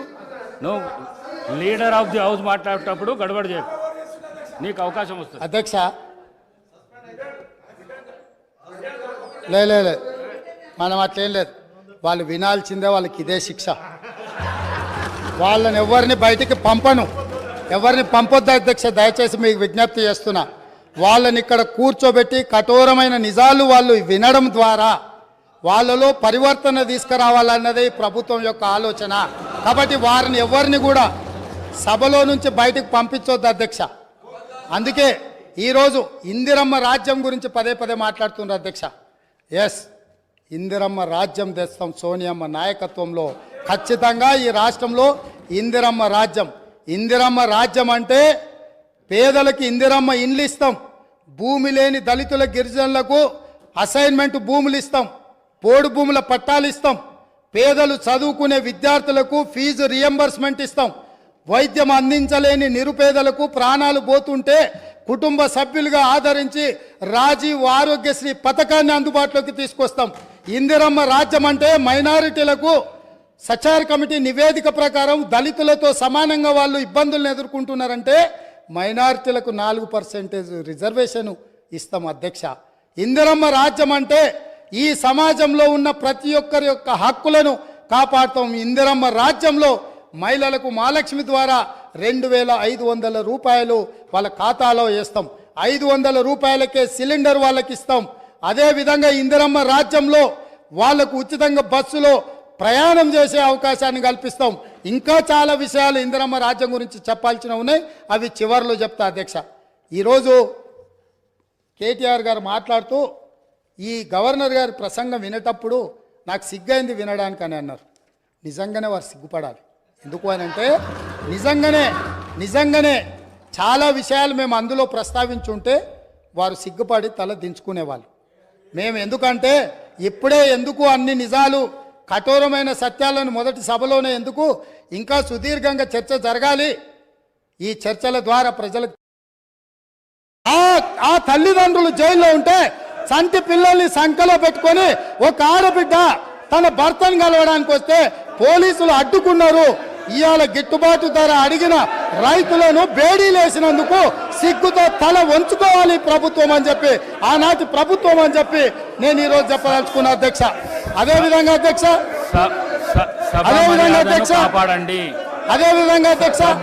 Telangana public service commission leader house మీకు అవకాశం ఇస్తా మాట్లాడుదురు, మీకు అవకాశం ఇస్తా మాట్లాడుదురు, మీకు అవకాశం ఇస్తా మాట్లాడుదురు. మీరు వెళ్ళకు రాకండి, మీరు వెళ్ళకు రాకండి. మీకు అవకాశం ఇస్తాం మాట్లాడుదురు, మీకు అవకాశం ఇస్తాం మాట్లాడుదురు. సభా గౌరవాన్ని కాపాడండి, సభా గౌరవాన్ని కాపాడండి.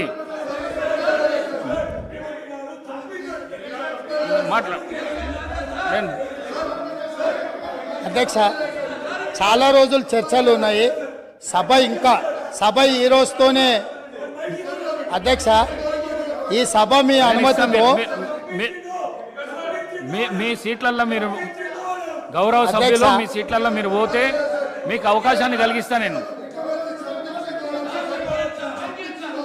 అధ్యక్ష ఈ సభను మీ అనుమతితో ఇంకా కొంతకాలం చర్చలు కొనసాగిద్దాము.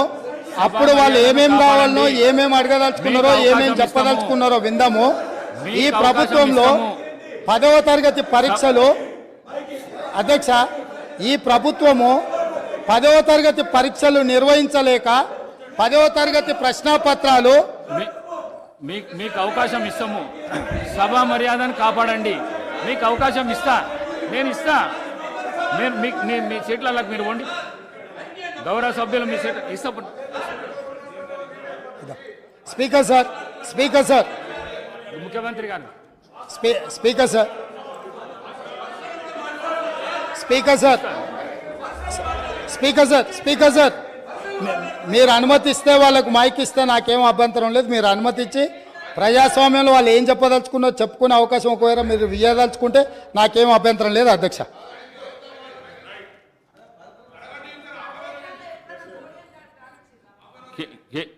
శ్రీ కేటీ రామారావు గారు. స్పీకర్ సార్, నేను నిజంగానే సిగ్గుపడుతున్నా సార్. ఎందుకంటే పంట బీమాకు రైతు బీమాకు తేడా తెలియని వ్యక్తి ముఖ్యమంత్రిగా ఉన్నందుకు నేను నిజంగానే సిగ్గుపడుతున్నాను సార్. పంట బీమాకు రైతు బీమాకు తేడా తెలియని వ్యక్తి మీ గొప్ప నాయకుడు, గొప్ప ముఖ్యమంత్రి. అధ్యక్ష, నేను ఒకటే మాట అంటా ఉన్నా అధ్యక్ష, వారు పర్సనల్గా చాలా దారుణంగా ఒక ముఖ్యమంత్రిలాగా కాకుండా ఏదో పిసిసి అధ్యక్ష పదవుల్లో అక్కడ గాంధీ భవన్లో కూర్చుని ఒక ప్రెస్ మీట్లో మాట్లాడినట్టు స్వీపింగ్ రిమార్క్స్. అధ్యక్ష, ఇవాళ ఆయన ఒక గౌరవమైన రాజ్యాంగబద్ధమైన పదవిలో ఉన్నారు. అధ్యక్ష, నేనేమంటా ఉన్నా అధ్యక్ష, చెప్పాలి, గుర్తు చేయాలి, ఆయన గుర్తులేదు. నేనేమంటున్నా అధ్యక్ష, నేరెళ్లలో ఏదో జరిగింది, శాండ్ మాఫియా అని ఇష్టం వచ్చినట్టు మాట్లాడుతున్నారు. నేను ఒకటే అడుగుతున్నా అధ్యక్ష, 2004 నుంచి 14 వరకు శాండ్ మీద ఈ రాష్ట్రంలో, ఆంధ్రప్రదేశ్ రాష్ట్రంలో, తెలంగాణ ప్రాంతంలో వచ్చిన ఆదాయం, మొత్తం రాష్ట్రానికి సమకూరిన ఆదాయం 39.5 కోట్లు అధ్యక్ష. అంటే సంవత్సరానికి 4 కోట్ల ఆదాయం కూడా రాలే. అదే 2014 నుంచి 2023 వరకు అధ్యక్ష, ఈ రాష్ట్రానికి శాండ్ మీద వచ్చిన ఆదాయం 5,000 కోట్ల పైచిలకు అధ్యక్ష. 4 కోట్లు కూడా ఆదాయం లేని నాడు శాండ్ మాఫియా అవ్వలేదు సార్. కాంగ్రెస్ పార్టీదా? కాంగ్రెస్ పార్టీల జేబులు, నాయకుల జేబులు నిండినాయా? ఎవరి జేబులు నిండినాయండి? ఆనాడు శాండ్ ఆదాయం ఎక్కడ పోయింది అధ్యక్ష? ఇంకోటి, నేరెళ్లలో ఎవరో తొక్కిచ్చారు, ఎక్కిచ్చారు అధ్యక్ష. ఇదే పాత చింతకాయ పచ్చడి లాంటి మాటలు స్వయంగా ఈ రోజు కాదు అధ్యక్ష, వాళ్ళు ప్రతిపక్షంలో ఉన్నప్పుడు కూడా చెప్పినారు. ఇది 2018కి ముందు చెప్పినరు, తర్వాత చెప్పినరు. ఆయన చెప్పిన నేరెళ్లలో కూడా మా పార్టీకి అభ్యర్థిగా నాకే మెజారిటీ ఇచ్చి ప్రజలు మళ్ళొక్కసారి బ్రహ్మాండంగా గెలిపించి వాపసు పంపినారు అధ్యక్ష. ఒక మాట అధ్యక్ష, నేరెళ్లలో ఏదైనా తప్పు జరిగింటే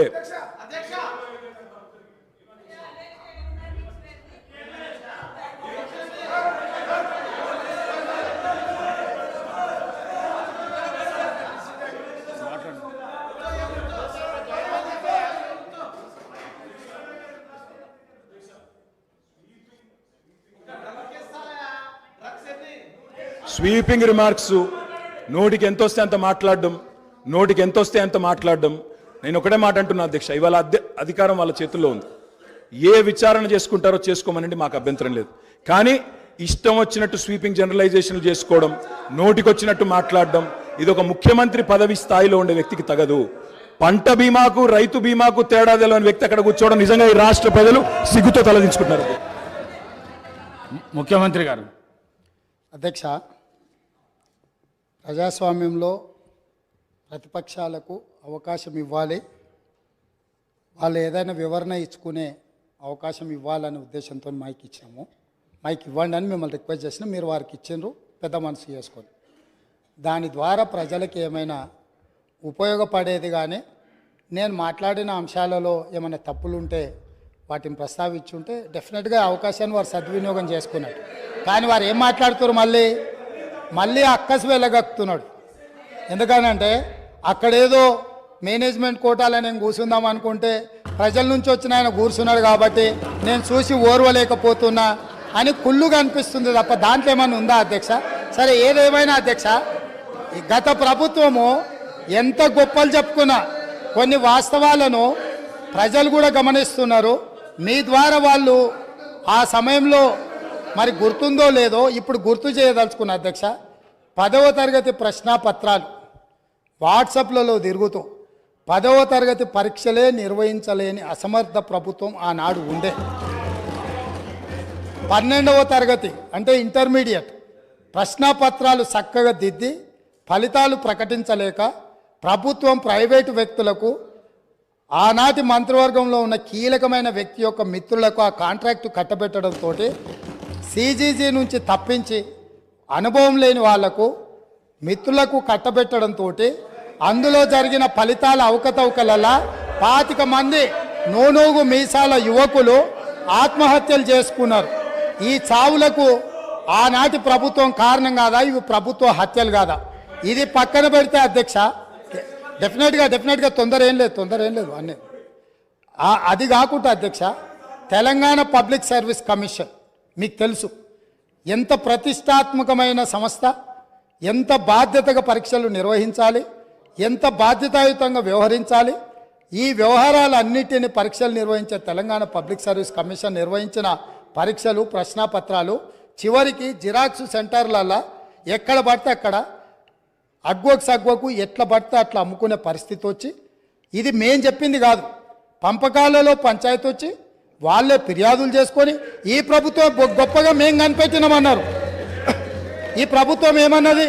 ఇది ప్రతిపక్షాలు కనిపెట్టింది కాదు, ప్రతిపక్షాలు చెప్పింది కాదు, మేమే గుర్తించినాం, మేమే ప్రశ్నపత్రాలు అమ్ముతుంటే పట్టుకున్నాం, మేమే కేసులు కట్టినాం అన్నారు. సంతోషం, మీరే అమ్ముకున్నారు, మీరే గుర్తించారు, మీరే పట్టుకున్నారు, మీరే కేసు కట్టారు. కానీ బాధ్యులను ఎవరిని చేసిండ్రు అధ్యక్ష? ఎవరిని బలి చేసిండ్రు? ఈరోజు బాధ్యులైన అందులో ఉండే సభ్యుల నియామకం విషయంలో, చైర్మన్ విషయంలో హైకోర్టు ఇచ్చిన తీర్పేంది? నిజంగానే ఈ ప్రభుత్వం బాధ్యత ఉంటే 30 లక్షల మంది నిరుద్యోగ యువకులు ఈరోజు ఉద్యోగ ఉపాధి అవకాశాల కోసం 10 సంవత్సరాల నుంచి చిక్కడపల్లి సెంట్రల్ లైబ్రరీలోనో లేకపోతే దిల్సుఖ్ నగర్లోనో గౌలిగూడలో లేకపోతే ఈరోజు అమీర్పేట్ చౌరస్తాల్లో కుకట్పల్లి చౌరస్తాల్లో ఈరోజు కోచింగ్ సెంటర్ల అశోక్ నగర్ చౌరస్తాల్లో లక్షలాది మంది విద్యార్థులు ఈరోజు ఉద్యోగ ఉపాధి అవకాశాల కోసం పోటీ పరీక్షలకు గ్రామాలలో ఉన్న తల్లిదండ్రులు రూపాయి కూడబెట్టి ఈరోజు వాళ్ళని ఇక్కడ పెట్టి చదివిస్తే 10 సంవత్సరాలల్లా ప్రభుత్వంలో ఉన్న ఉద్యోగ ఖాళీలను భర్తీ చేయకపోను బాధ్యతారహితంగా నిర్వహించడం వల్ల ఆ ప్రశ్నపత్రాలు లీక్ అయి బజార్లలో పల్లి బఠానీలో అమ్ముకుంటుంటే దానికి సంబంధించిన చర్యలు తీసుకొని బోర్డును రద్దు చేసి కొత్త బోర్డును బాధ్యతారహితంగా నిర్వహించాల్సిన ఈ పార్టీ, ఈ ప్రభుత్వం ఆనాడు ఆ చర్యలు చేయలే. ఎన్నికల్లో వచ్చినప్పుడు వాళ్ళని కొంతమంది విద్యార్థులను పిలుచుకొని కూర్చొని మాట్లాడి మంత్రి గారు చెప్తారు, అవును తప్పు జరిగింది మళ్ళీ మూడోసారి అవకాశం ఇస్తే మిమ్మల్ని నిండా ముంచుతామని వాళ్ళకి మాటలు చెప్తున్నారు. తప్పు జరిగిందని మీరు గుర్తించినప్పుడు, మీ పాత్ర అందులో లేనప్పుడు పాత్రులైన బాధ్యులైన వాళ్ళ మీద చర్యలు తీసుకోవడానికి మీరు ఆ పరీక్షలను నిర్వహించిన వాళ్ళ మీద బోర్డులో నియమించిన సభ్యులకు అర్హత లేదు అని కోర్టు కూడా ప్రభుత్వానికి సూచన చేసినప్పుడు యుద్ధ ప్రాతిపదికన చర్యలు ఎందుకు తీసుకోలేదు? దీనికి కారణం మీరు కాదా? ఇలాంటి 10వ తరగతి పరీక్ష నిర్వహించలేని వాళ్ళు, 12వ తరగతి పరీక్షల పేపర్లు దిద్దలేనోళ్ళు, తెలంగాణ పబ్లిక్ సర్వీస్ కమిషన్ ద్వారా ప్రభుత్వ ఉద్యోగ నియామకాలు చేపట్టలేనోళ్ళు ఖచ్చితంగా సిగ్గుతో తల వంచుకోవాల్సిందే. తెలంగాణ సమాజానికి క్షమాపణ చెప్పి తీరవలసిందే అధ్యక్ష. అదేవిధంగా అధ్యక్ష ఇంకొక మాట చెప్పదలుచుకున్న అధ్యక్ష, స్కూల్ ఎడ్యుకేషన్ మీద ఇచ్చిన రిపోర్ట్లో నేషనల్ అచీవ్మెంట్ సర్వే ర్యాంకింగ్ 31 అధ్యక్ష. అంటే ఇంకా కింద ఏది లేదు అధ్యక్ష. అసలు నేషనల్ అచీవ్మెంట్ సర్వే స్కూల్ ఎడ్యుకేషన్కి సంబంధించి తెలంగాణ రాష్ట్రానికి ఉన్న ర్యాంక్ ఏంటంటే 31. రాష్ట్రాలే కాదు యూనియన్ టెరిటరీల కంటే కూడా అధ్వానంగా తెలంగాణ రాష్ట్ర విద్య ఉంది అని అంటే ఈ తప్పకుండా వాళ్ళు తల వంచుకోవాల్సిందే, సిగ్గుపడాల్సిందే అధ్యక్ష. అదేవిధంగా అధ్యక్ష పదే గతంలో మీరు ఇది మాట్లాడినరు, గతంలో అది మాట్లాడినరు, గతంలో మీరు తెలంగాణకు వ్యతిరేకం, లేకపోతే మీరు తెలంగాణ ప్రజలప్పుడు అడిగినప్పుడు ఇయ్యలేదు, గత కాంగ్రెస్ ప్రభుత్వంలో జరిగిన తప్పిదాలకంతా ఇక్కడ ఉన్న వాళ్ళే కారణం, మీరు బాధ్యత వహించాలి అంటారు.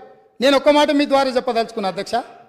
ఉమ్మడి రాష్ట్రంలో సమైక్య పాలనలో 16 మంది ముఖ్యమంత్రులుగా 16 సార్లు ముఖ్యమంత్రులుగా ఉన్న వాళ్ళు ఎవరు ఈ ప్రాంతానికి సంబంధించి న్యాయం చెయ్యలేదు, ఇక న్యాయం జరగదు అన్న ఆలోచన వచ్చి తెలంగాణ ప్రజలందరూ తెలంగాణ జేఏసీ కింద కోదండరామ్ గారి నాయకత్వంలో అన్ని రాజకీయ పార్టీలు ఏకమయ్యి ఒక్క పాటలో నడిచి, అది మిలియన్ మార్చ్ కావచ్చు, సకల జనుల సమ్మె కావచ్చు, అనేక రూపాలలో ఉద్యమాలను నిర్మించడం ద్వారా ఆనాడు సహకరించని పార్టీలను కూడా కాంగ్రెస్ పార్టీ మాట్లాడి కాంగ్రెస్ పార్టీ లోక్సభలో శ్రీమతి సోనియా గాంధీ గారు యూపీఏ చైర్పర్సన్ గారి నాయకత్వంలో మన్మోహన్ సింగ్ గారు ప్రధానమంత్రిగా ఉన్నప్పుడు తెలంగాణ రాష్ట్రాన్ని మేము ఏర్పాటు చేసిన మాట వాస్తవం కాదా?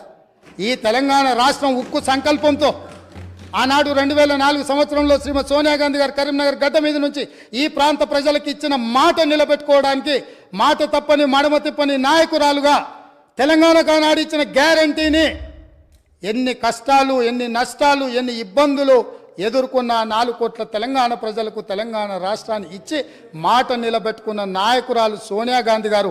ఇది నేను కాదు, వాళ్ళ నాయకుడు ఇక్కడ నిలబడి చెప్పిండు. ఇవాళ వాళ్ళకు గుర్తు లేకపోతే మీ ద్వారా మిమ్మల్ని అడుగుతున్నా, ఓ రోజు వారు ఇక్కడ నిలబడి సోనియా గాంధీ గారి దయ వల్లనే, సోనియా గాంధీ గారి ఉక్కు సంకల్పం వల్లనే ఈ తెలంగాణ రాష్ట్రం వచ్చిందన్న చెప్పిన విషయాన్ని మీరు అనుమతిస్తే ఇక్కడ కెమెరా, ఇక్కడ వీడియో పెట్టి, ఇక్కడ మొత్తం టీవీ పెట్టి మీ ద్వారా వాళ్లకు తెలంగాణ ప్రజలకు నేను చూపించదలుచుకున్న అధ్యక్ష. ఇదే కాకుండా అధ్యక్ష వస్తున్నా అక్కడికి కూడా వస్తున్నా, తొందరవాడు అంత తొందర ఎందుకు? నీది కూడా మేనేజ్మెంట్ కోటానే తెలుసు కదా, ఆ గట్టిగా అరుస్తున్నాయని కూడా మేనేజ్మెంట్ కోటానే. సో అదేవిధంగా అధ్యక్ష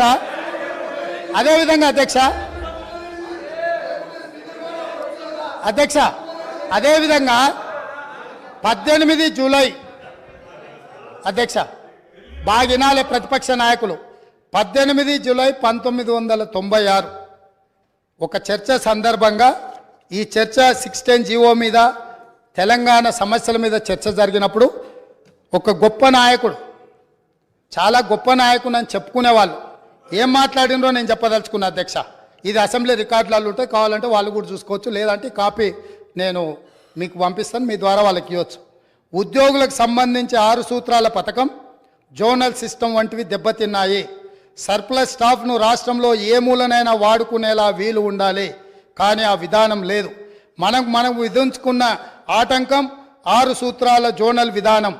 సిబ్బందిని వినియోగించుకోలేక, పని లేకపోయినా కోట్ల లక్షల రూపాయలు నిరర్థకంగా పెట్టుకొని ఖర్చు చేస్తూ వృధా చేస్తున్నాం. ఈ విధానంలో మార్పులు చేయాలి, డైనమిక్గా మూవ్ కావాలి.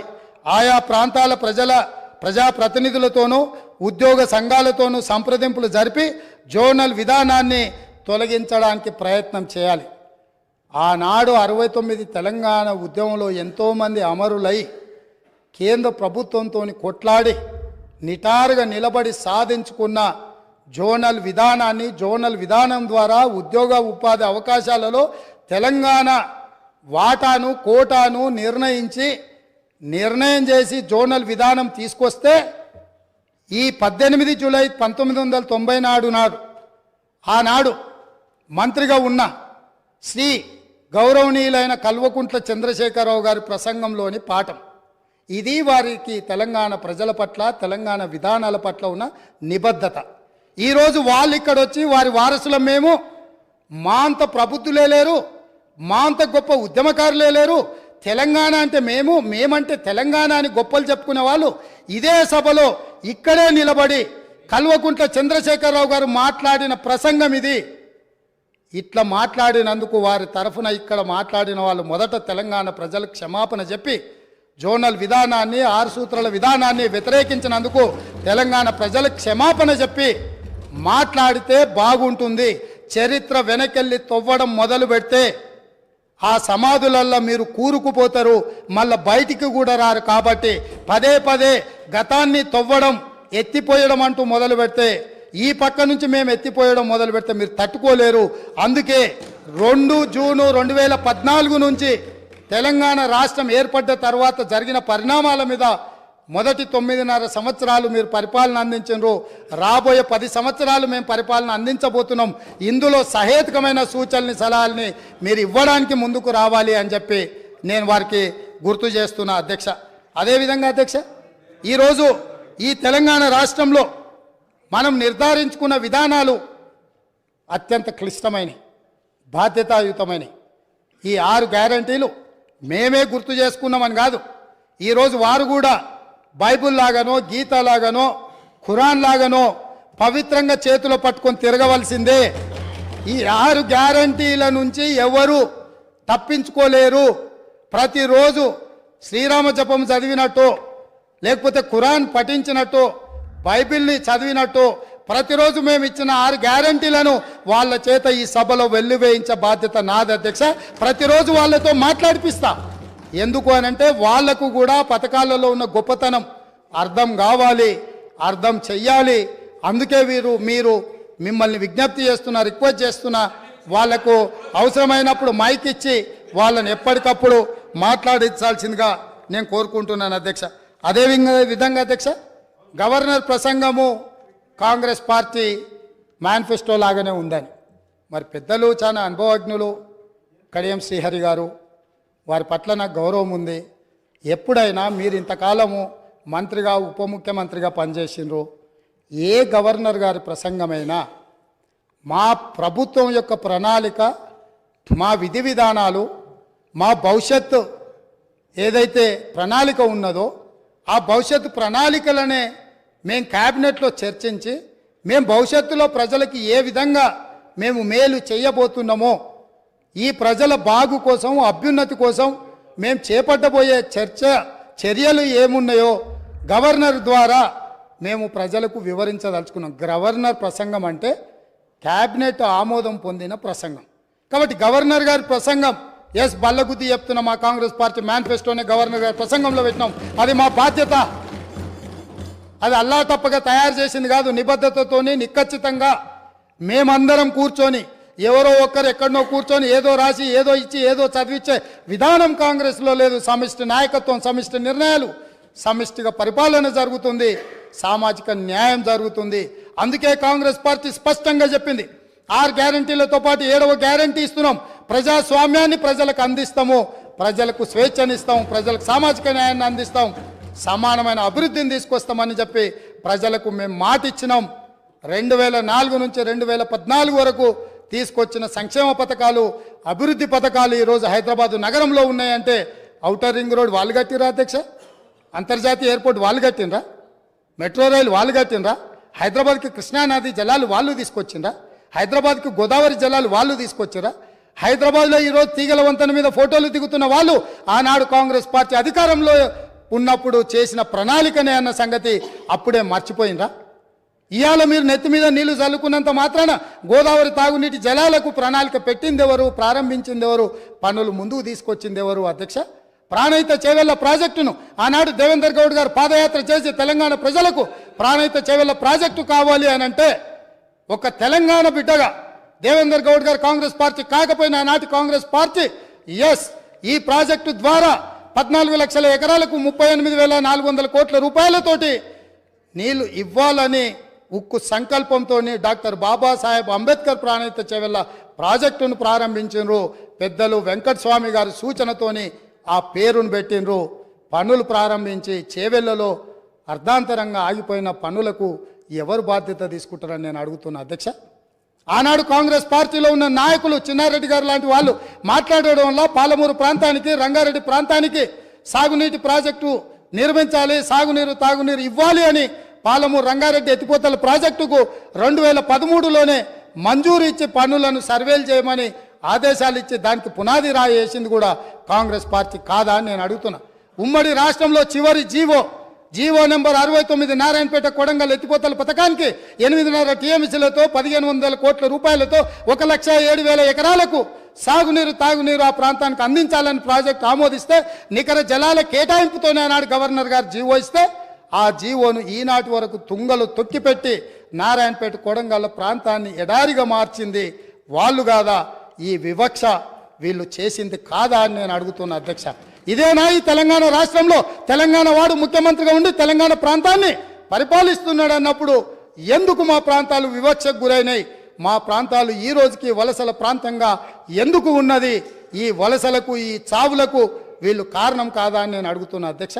అదేవిధంగా ఈరోజు నేను మాట్లాడదలుచుకున్న అధ్యక్ష, తెలంగాణ రాష్ట్రంలో డ్రగ్స్ మహమ్మారి లేకుండే, తెలంగాణ ఉమ్మడి రాష్ట్రంలో డ్రగ్స్ గురించి చర్చలు లేకుండే, గంజాయి మత్తు లేకుండే, లిక్కర్ కూడా అతి తక్కువగా ఉండే. కానీ ఇవాళ ఏ పేపర్ చూసినా, ఏ టీవీ చూసినా గంజాయి మత్తులో దాడులు జరుగుతున్నాయని, సింగరేణి కాలనీలో 6 సంవత్సరాల పసిగూడను గంజాయి మత్తులో రేపు మర్డర్ చేస్తే ఈ ప్రభుత్వం అచేతనంగా ఉండిపోయింది.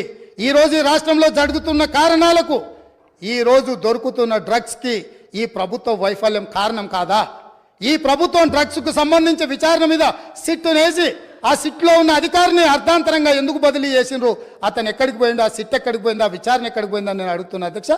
ఈ ప్రభుత్వం యొక్క వైఫల్యాన్ని కప్పుపుచ్చుకోవడానికి, విచారణలో లోపాలను దాచిపెట్టడానికి చేస్తున్న ప్రయత్నంలో నేనే స్వయంగా ఆనాడు 2017లో తెలంగాణ రాష్ట్ర ఉమ్మడి హైకోర్టులో పబ్లిక్ ఇంట్రెస్ట్ లిటిగేషన్ వేసి ఈ విచారణ మీద ఎన్ఫోర్స్మెంట్ డైరెక్టరేటు, డిఆర్ఐ, ఈ నార్కోటిక్స్ డిపార్ట్మెంట్ అన్నిటిని కూడా ఒక సిట్ను ఏర్పాటు చేయాలని హైకోర్టులో కేసు వేస్తే 2021 వరకు నేను కొట్లాడితే తెలంగాణ రాష్ట్ర హైకోర్టు ఈడీకి మొత్తం సమాచారాన్ని చేసిన విచారణను బదిలీ చేయమని హైకోర్టు ఆదేశాలు ఇచ్చిన ఈ రాష్ట్ర ప్రభుత్వం వివరాలన్నీ దాచిపెట్టింది అధ్యక్ష. ఆనాడు డ్రగ్స్లో ఏవైతే టెలిఫోన్లు కానీ, కంప్యూటర్స్ కానీ, ల్యాప్టాప్లు కానీ, ఇతర సీజ్ చేసిన ఎక్విప్మెంట్, ఎలక్ట్రానిక్ ఎక్విప్మెంట్ ఏది కూడా ఈరోజు వాళ్ళు ఫోరెన్సిక్ ల్యాబ్కు పంపించలేదు. వాటి మీద సరైన విచారణ జరగలేదు. ఆ వివరాలన్నీ కూడా ఈడీ అడిగితే ఇవ్వకపోతే ఈడీ డిపార్ట్మెంట్ తెలంగాణ ప్రభుత్వం మీద contempt of court case file చేసింది అధ్యక్ష. నేను అడుగుతున్న అధ్యక్ష మీ ద్వారా ప్రతిపక్షాన్ని, ఈ రాష్ట్రాన్ని పంజాబ్ రాష్ట్రాన్ని మీరు చూసిండ్రు. పంజాబ్ రాష్ట్రాన్ని ఈరోజు డ్రగ్స్ మహమ్మారి పట్టి పీడించడంతో ఈరోజు గ్రామాలల్లో పేద మహిళలు, ధనవంతులు శ్రీమంతులు కాదు, పేదలు, భార్య, తల్లి కూలికి పోయి సంపాదించిన డబ్బులో భర్తలను, సోదరులను ఇవాళ డ్రగ్స్కి అలవాటు పడి బాధపడుతుంటే వాళ్ళకు అందులో సంపాదించిన కొంత డబ్బు పెట్టి డ్రగ్స్ కొని ఇచ్చే పరిస్థితి వచ్చింది. ఈ పరిస్థితి పంజాబ్ రాష్ట్రాన్ని నిర్వీర్యం చేసింది అధ్యక్ష. పంజాబ్లో యంగ్ విడోస్ చిన్న వయసులోనే మహిళలు వితంతువులుగా మారుతుంటే, డ్రగ్స్ బారిన పడి ఈరోజు చావులను మనం కల్లారా చూస్తుంటే, రాష్ట్రమే నిర్వీర్యం అయిపోతుంటే, యువత డ్రగ్స్ బారిలో పడి చచ్చిపోతుంటే, తెలంగాణ రాష్ట్రంలో పూర్తిగా కూకటి వేళ్లతో పెకిలించి వేయాల్సిన ఈ డ్రగ్స్ మహమ్మారి విషయంలో ఎందుకు విచారణలో ఈ ప్రభుత్వం ఆనాడు జాప్యం వహించింది? ఎందుకు నిర్లక్ష్యం వహించింది? ఎందుకు దీని మీద చర్యలు తీసుకోవడానికి నార్కోటిక్ డిపార్ట్మెంట్కు, డిఆర్ఐ డిపార్ట్మెంట్కు, ఈడీ డిపార్ట్మెంట్కు ఎందుకు సంపూర్ణమైన సమాచారాన్ని ఇవ్వలేదని నేను అడుగుతున్నా అధ్యక్ష. ఈరోజు నేను టీఎస్ న్యాబ్లో ఒక అడిషనల్ డీజీ క్యాడర్ ఆఫీసర్ను పెట్టి ఎంపవర్ చేసి ఇవాళ ఈ రాష్ట్రంలో డ్రగ్స్ అనే పదం వినిపించొద్దు, ఈ రాష్ట్ర సరిహద్దులు ఎవడు గంజాయితో రావద్దు, ఎవడు వచ్చినా ఎంత పెద్దవాడైనా ఎంత గొప్పవాడైనా వాళ్ళ వెనకాల ఎవరు ఉన్నా ఊచలు లెక్క పెట్టాల్సిందే, లెక్క పెట్టియాల్సిందే అని ఈరోజు నా ప్రభుత్వం, మా మంత్రివర్గ సహచరులు తీసుకున్న నిర్ణయాన్ని ఈ ప్రతిపక్షాలు అభినందించాల్సిన అవసరం లేదు అధ్యక్ష. మిగతా విషయాలలో భిన్నాభిప్రాయాలు ఉండొచ్చు, భేదాభిప్రాయాలు ఉండొచ్చు, కానీ డ్రగ్స్ మహమ్మారిని నిషేధించడానికి నిర్వీర్యమైపోతున్న యువతను, చిన్న చిన్న పాఠశాలల ఆడపిల్లలు బలైపోతున్న ఈ మహమ్మారిని నిషేధించడానికి ఈ దాన్నైనా అభినందించడానికి మన ప్రభుత్వాన్ని మీరు అభినందించడానికి మీకు మనసు రాలేదా అని నేను అడుగుతున్నా అధ్యక్ష. అంటే ఈరోజు ఈ సభలో వీళ్ళందరూ మిగతా వాట్లలో వాళ్ళకి రాజకీయ కోణాలు ఉండొచ్చు, కానీ ఈ విషయంలో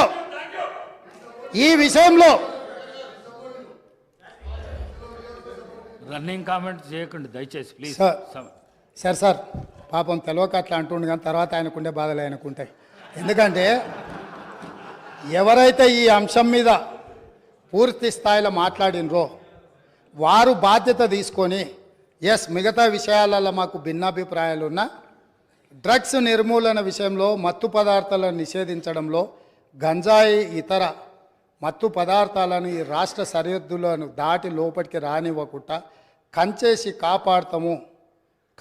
కాపాడాల్సిన బాధ్యత ఈ 119 మంది శాసనసభ్యుల మీద ఉన్నది అని మనందరం ఏకగ్రీవంగా ఈ విషయంలో ఒక అభిప్రాయానికి వచ్చినుంటే ఎంత మంచి సందేశం ఇవాళ తెలంగాణ ప్రజలకు చేరుండేది అధ్యక్ష.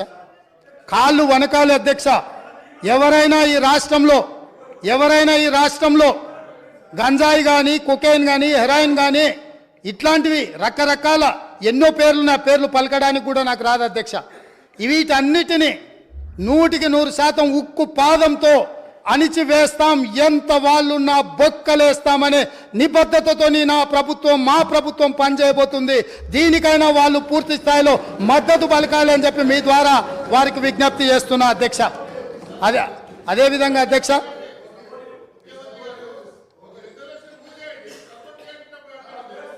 ఇప్పుడు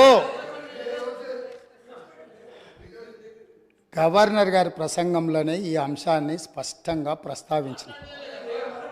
వారు ఎంతసేపు మాట్లాడినరో మీరు సమయం తీయండి. మా సభ్యులు ఎంతసేపు మాట్లాడినరో, టీఆర్ఎస్ సభ్యులకు ఎంతసేపు సమయం ఇచ్చినరో రెండు పోల్చి చూడండి అధ్యక్ష. ఈ విషయంలో మనకు భిన్నాభిప్రాయాలు, భేదాభిప్రాయాలు ఉండాల్సిన అవసరం ఏముంది అధ్యక్ష? ఏమన్నా ఉందా అధ్యక్ష? ఇందులో నేను ఏమైనా ఎవరికైనా నష్టం జరిగే విధంగా, లేకపోతే వాళ్ళ కష్టం జరిగే విధంగా ఏమన్నా ప్రభుత్వం నిర్ణయం తీసుకుంటుందా అధ్యక్ష? ఇందులో కలిసి రావడానికి ఉన్న ఇబ్బంది ఏంది అధ్యక్ష? నాకు అర్థం కాలే. అందుకే వారికి అవసరమైతే ఇప్పుడు అడగట్లేదు అధ్యక్ష మైకు. ఒకవేళ ఇప్పుడు నేను ఇంతసేపు మాట్లాడినా మైక్ అడిగిన ఉంటే మీరు మైక్ ఇచ్చుంటే వారు వారు మాట్లాడడానికి మైకు తీసుకొని ముందుకు వస్తే ఇవ్వండి అధ్యక్ష. ఇది ఒక మంచి కాజ్ కదా. ఈ ఒక్క మంచి కాజ్కి వారిని ముందుకు వచ్చినందుకు మైక్ ఇవ్వండి అధ్యక్ష. గౌరవ కేటీఆర్ గారు స్పీకర్స్ ఆయనకు బ్రేక్ తీసుకోవాలంటే బ్రేక్ తీసుకోమన్నాడు సార్. మాకేం అభ్యంతరం లేదు. మాట్లాడి అలసిపోయినట్టున్నారు. మాకేం అభ్యంతరం లేదు. కానీ అధ్యక్ష, వారేదో కొత్తగా ఏదో చేసినట్టు డ్రగ్స్ విషయంలో అధ్యక్ష, మా ముఖ్యమంత్రి గారు, మా గౌరవ పెద్దలు, మా పార్టీ అధ్యక్షులు, ఈరోజు లీడర్ ఆఫ్ ఆపోజిషన్ కేసీఆర్ గారు, వారు పాపం మరి ఫాలో అవుతారా లేదా వార్తలు నాకు తెలియదు, కానీ సివి ఆనంద్ గారు అనే అడిషనల్ డైరెక్టర్ జనరల్ ఆఫ్ పోలీస్ని టిఎస్ న్యాబ్ అనేది ఏర్పాటు చేసిందే మా ప్రభుత్వం. Telangana state anti narcotics bureau ఏర్పాటు చేసిందే మా ప్రభుత్వం. ఏర్పాటు చేయడమే కాదు, సివి ఆనంద్ గారిని అపాయింట్ చేయడమే కాకుండా దాదాపు 9 నెలల కిందటనే ఆ కార్యాచరణ కూడా ప్రారంభించి మొత్తం అన్ని జిల్లాల ఎస్పీలు, ఇప్పుడు వారు చెప్పారు కదా ముఖ్యమంత్రి గారు, మొత్తం ఒక పూచిక పుల్ల గదిలొద్దు, అసలు గంజాయి అనేది కనబడొద్దు అనే మాట ఏదైతే వారు చెప్పినారు అధ్యక్ష. పంజాబ్ గురించి కూడా గొప్పగా చెప్పారు అధ్యక్ష. మరి పంజాబ్లో నిన్న మొన్నటి దాకా ఉన్నది కాంగ్రెస్ ప్రభుత్వమే అధ్యక్ష. వారు మర్చిపోయినట్టున్నారు. పంజాబ్ ఇవాళ మత్తులో మునిగిపోతోంది, యంగ్ విడోస్ అనేది అయితే మాట్లాడారో అక్కడ ఉన్నదంతా కాంగ్రెస్ ప్రభుత్వమే. ఉడతా పంజాబ్ అనే సినిమా వచ్చింది కూడా మీ కాంగ్రెస్ ప్రభుత్వంలో, అది కూడా తెలుసుకోండి అధ్యక్ష. భిన్నాభిప్రాయం ఉంది అన్నారు. ఎక్కడుంది అధ్యక్ష భిన్నాభిప్రాయం? అధ్యక్ష, మేము ఒకవేళ భిన్నాభిప్రాయం ఉంటే మా ప్రభుత్వం ఎందుకు పెడుతుంది అధ్యక్ష? Telangana state anti narcotics bureau ఎందుకు పెడుతుంది? ఎందుకు సివి ఆనంద్ లాంటి కాంపిటెంట్ ఆఫీసర్ని పెడుతుంది?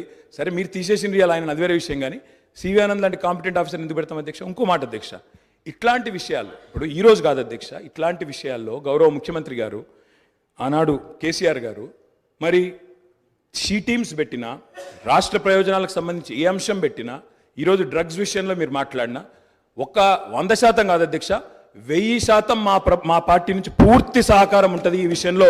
వారికి కన్ఫ్యూజన్ అవసరం లేదు. వారికి ఇంకేమైనా అనుమానాలు ఉంటే నేను చెప్తా ఉన్నా. భిన్నాభిప్రాయాలు అన్నారు. మేము అభిప్రాయం చెప్తే కదా అధ్యక్ష భిన్నాభిప్రాయం ఉండడానికి. అది మేమే చెప్పినాము. మేమే మా ప్రభుత్వం ఉన్నప్పుడే ఏర్పాటు చేసిన సంస్థ, ఇవాళ మీరు క్రెడిట్ తీసుకుంటా అనుకోవచ్చు. మాట్లాడితే మేనేజ్మెంట్ కోట అంటారు అధ్యక్ష. అధ్యక్ష, ఢిల్లీని మేనేజ్మెంట్ చేసి ముఖ్యమంత్రి పదవి తెచ్చుకున్న వ్యక్తి, ఢిల్లీని మేనేజ్ చేసి పీసీసీ పదవి తెచ్చుకున్న వ్యక్తి వాళ్ళ మేనేజ్మెంట్ కోట గురించి మాట్లాడితే అధ్యక్ష నేను అనలేదు అధ్యక్ష. ఇది కోమటిరెడ్డి వెంకటరెడ్డి గారు చెప్పినారు, పేమెంట్ కోట అని చెప్పినారు అధ్యక్ష. కాబట్టి ఇంకా ఆయన కూడా మాట్లాడితే బాగలేదు అధ్యక్ష, వారిని సవరించుకోమనండి. ముఖ్యమంత్రి గారు. అధ్యక్ష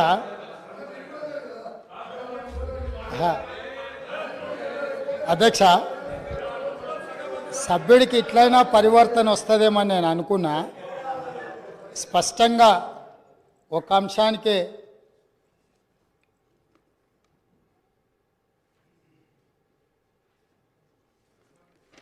సభ్యుడు ఈ ఒక్క అంశానికే పరిమితమయ్యి స్పష్టంగా ముందుకొచ్చి ఇతర అంశాల పట్ల చర్చ జరగకుండా దీనికి మద్దతు ఇస్తారని నేను ఆశించిన.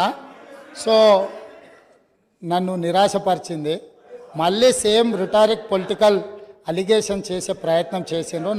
నాకేం ఇబ్బంది లేదు. టిఎస్ నాబ్ అనే ఒక పేపర్ మీద కాగితం తయారు చేసిండ్రు అధ్యక్ష. ఆ తయారు చేసిన దానికి సివి ఆనంద్ గారికి అడిషనల్ ఛార్జ్ మాత్రమే. హైదరాబాద్ కమిషనర్గా కొనసాగుతూ టిఎస్ నాబ్ డైరెక్టర్గా అడిషనల్ ఛార్జ్ వారు ఇచ్చిండ్రు. ఒక నిమిషం వస్తున్నా, అక్కడికి వస్తున్నారు. మీరే ఏర్పాటు చేసారు. ఏర్పాటు చేసిన దాంట్లో ఏమేం లేకుండా చేసిండ్రు కూడా అవి కూడా చెప్తాయి. ఎందుకంటే ఇక మీరు మొదలు పెట్టారు కాబట్టి మొత్తం చెప్పాలి కదా. సో అడిషనల్ ఛార్జ్ ఇవ్వడంతో ఆయన ఇక్కడ అక్కడ దృష్టి పెట్టలేకపోయింది. ఒకటి, వాళ్ళు ఒక స్టాఫ్ ప్యాటర్న్ వర్కౌట్ చేసి ఇచ్చారు. 301 మంది సిబ్బంది కావాలా, ఈ సిబ్బందిని అంతా మాకు ఇవ్వాలి, దీన్ని నిషేధించాలని ప్రభుత్వానికి నివేదిక ఇచ్చారు. 10% సిబ్బందిని కూడా వాళ్ళకి ఇవ్వలే.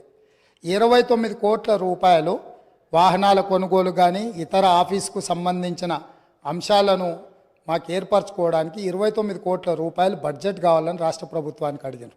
₹1 కూడా ఈ రోజు వరకు ఇవ్వలే. టిఎస్ నాబ్ అనే ఒక పేపర్ సంస్థను ఏర్పాటు చేసి దానికి అడిషనల్గా ఒక ఏడీజీ సిటీ కమిషనర్ గారిని పెట్టి ఆ సంస్థను నిర్వీర్యం చేసిండ్రు. కాబట్టి నేను అవన్నీ విమర్శల జోలికి వెళ్ళలే. కాకపోతే వారు ఇప్పుడు చెప్పిండ్రు కాబట్టి నేను ఇవన్నీ చెప్పాల్సి వస్తుంది. అందుకే ఈరోజు నేను ఫుల్ టైం ఏడీజీని దానికి వేసినాను. ఇమ్మీడియట్గా 29 కోట్లు కాదు, అవసరమైతే మీరు 50 కోట్లు తీసుకోండి. ఇది నా రాష్ట్ర భవిష్యత్తు, ఇది మన పిల్లల భవిష్యత్తు. ఇవాళ మన కుటుంబంలో మనం ఏ విజయం సాధించినా, ఏ స్థాయికి ఎదిగినా తెలిసి తెలియని వయసులో పిల్లలు ఇట్లాంటి వాటిని బారిన పడితే మన కుటుంబాలు అన్నీ కూడా ఆ దుఃఖాన్ని లెక్క కూడా పెట్టలేం. ఈరోజు ఎన్నో పాఠశాలల ఈరోజు ఇట్లాంటి ఫిర్యాదులు వస్తున్నాయి. నేను వాటన్నిటి గురించి ఎక్కువ ప్రస్తావించదలుచుకోవాలి ఇక్కడ. ఎందుకనంటే వాళ్ళు ఎంతో రెప్యుటేషన్, ఎంతో కష్టపడి సంపాదించుకున్నారు. ఎవరి మీద ఎక్కడ ఏ పాఠశాలల ఏమి ఇబ్బందులు ఉన్నాయనే వివరాలు నేను ఇక్కడ సభలో చెప్పదలుచుకోలేదు. ఎందుకనంటే ఆ కుటుంబాలకు కానీ లేకపోతే ఆ పాఠశాలలకు కానీ ఆ కాలేజీలకు కానీ రెప్యుటేషన్ దెబ్బతింటుంది. గత ప్రభుత్వం పేపర్ మీద తెలంగాణ స్టేట్ యాంటీ నార్కటిక్ బ్యూరోను స్టార్ట్ చేసింది నిజం, దానికి ఒక హైరార్కీని డిసైడ్ చేసింది నిజం, దానికి అడిషనల్ ఛార్జ్ చేసి తూతూ మంత్రంగా చేసింది నిజం. వాళ్ళు 29 కోట్ల రూపాయలు అడిగితే ₹1 కూడా ఇవ్వండి నిజం. వీటన్నిటిని సమీక్షించి, అందుకే నేను ఏమంటున్నా అంటే ఈ ఒక్క విషయంలో విమర్శల జోలికి వెళ్లకుండా ఈ తెలంగాణ సమాజాన్ని ఒక బలమైన సమాజంగా, ఈ తెలంగాణ సమాజం అంటే ఒక ఉద్యమాల గడ్డ, తరతరాలుగా మనము నిటారుగా నిలబడి కొట్లాడిన చరిత్ర ఉన్న గడ్డ. ఇవాళ ఈ గడ్డ మీద గంజాయి మొక్కలు మొలుస్తుంటే, గంజాయి వనాలు పెరుగుతుంటే ఎక్కడెక్కడోడో ఇక్కడికొచ్చి పక్క రాష్ట్రాల్లోడు పక్క దేశాలోడు వివిధ మాదక ద్రవ్యాలు ఇక్కడికి తీసుకొచ్చి మన పిల్లలకు నేర్పి మన పిల్లలు మన రాష్ట్ర భవిష్యత్తును నాశనం చేస్తుంటే ఇక్కడ కూడా మనం రాజకీయాలు చర్చించుకుంటూ ఉంటే సమాజం మనల్ని క్షమించదు. దయచేసి ఒక్క విషయంలో సభలో ఉన్న అన్ని పార్టీలను నేను విజ్ఞప్తి చేస్తున్నా. అది భారతీయ జనతా పార్టీ కావచ్చు, ఎంఐఎం కావచ్చు, సిపిఐ కావచ్చు, సభలో ప్రాతినిధ్యం లేని రాజకీయ పార్టీలకు కూడా నేను వేదిక మీద నుంచి విజ్ఞప్తి చేస్తున్నా. ఇది మన సమాజానికి పట్టిన చీడ పీడ. దీన్ని తొలగించడంలో, పూర్తిగా నిషేధించడంలో మీ అందరి మద్దతు రాష్ట్ర ప్రభుత్వానికి అవసరం ఉన్నది. అవసరమైన సహకారాన్ని అందించాల్సిందిగా సభాపక్ష నాయకుడిగా మీకు అందరికీ విజ్ఞప్తి చేస్తున్నా అధ్యక్ష. అదేవిధంగా అధ్యక్ష, ఇంకా చాలా రోజులు మనం చాలా విషయాలు చర్చించుకోవాలి, మాట్లాడుకోవాలి. చాలా విషయాలు నేను ప్రస్తావించుకున్న విషయాలు ఉన్నాయి. నేను ఒక మాట మీ ద్వారా 6 గ్యారంటీల విషయంలో, ఇందిరమ్మ రాజ్యంని ఏర్పాటు చేయడంలో దళితులకు, గిరిజనులకు, బడుగు బలహీన వర్గాలకు, మైనారిటీలకు, మహిళలకు, విద్యార్థులకు, నిరుద్యోగ యువకులకు, ఉద్యమకారులకు, అమరవీరుల కుటుంబాలకు 100% ఈ ప్రభుత్వంలో న్యాయం జరుగుతుంది. ఈ ప్రభుత్వము తెలంగాణ ప్రజలకు స్వేచ్ఛనిస్తుంది. ఈ ప్రభుత్వం తెలంగాణ ప్రజలకు సామాజిక న్యాయం చేస్తుంది. మా మంత్రివర్గ కూర్పు చూస్తేనే ఈరోజు సామాజిక న్యాయం ఎట్లుంటుందో మీకు అర్థమై ఉండొచ్చు. ఈరోజు ఇందిరమ్మ ఇంట్లో ఈ రోజుకు ఉన్న ఇందిరమ్మ ఇంట్లో ఈరోజు మీరు ఇక్కడ నుంచి వెళ్ళి చూడొచ్చు. ఖానాపూర్ ఎమ్మెల్యే వెడమ బొజ్జు ఆనాడు ఇందిరమ్మ ఇచ్చిన ఇంట్లోనే ఉంటూ ఈరోజు ఎమ్మెల్యేగా ఈ సభలో కాలు పెట్టిండు. ఒక బలహీన వర్గాలకు సంబంధించిన బీర్ల ఐలయ్య ఈరోజు ఇందులో కాలు పెట్టిండు. ఒక ఈర్లపల్లి శంకరయ్య షాద్నగర్ నుంచి రజక కుటుంబం నుంచి వచ్చిన వాడు ఈ శాసనసభలోకి రావడం జరిగింది.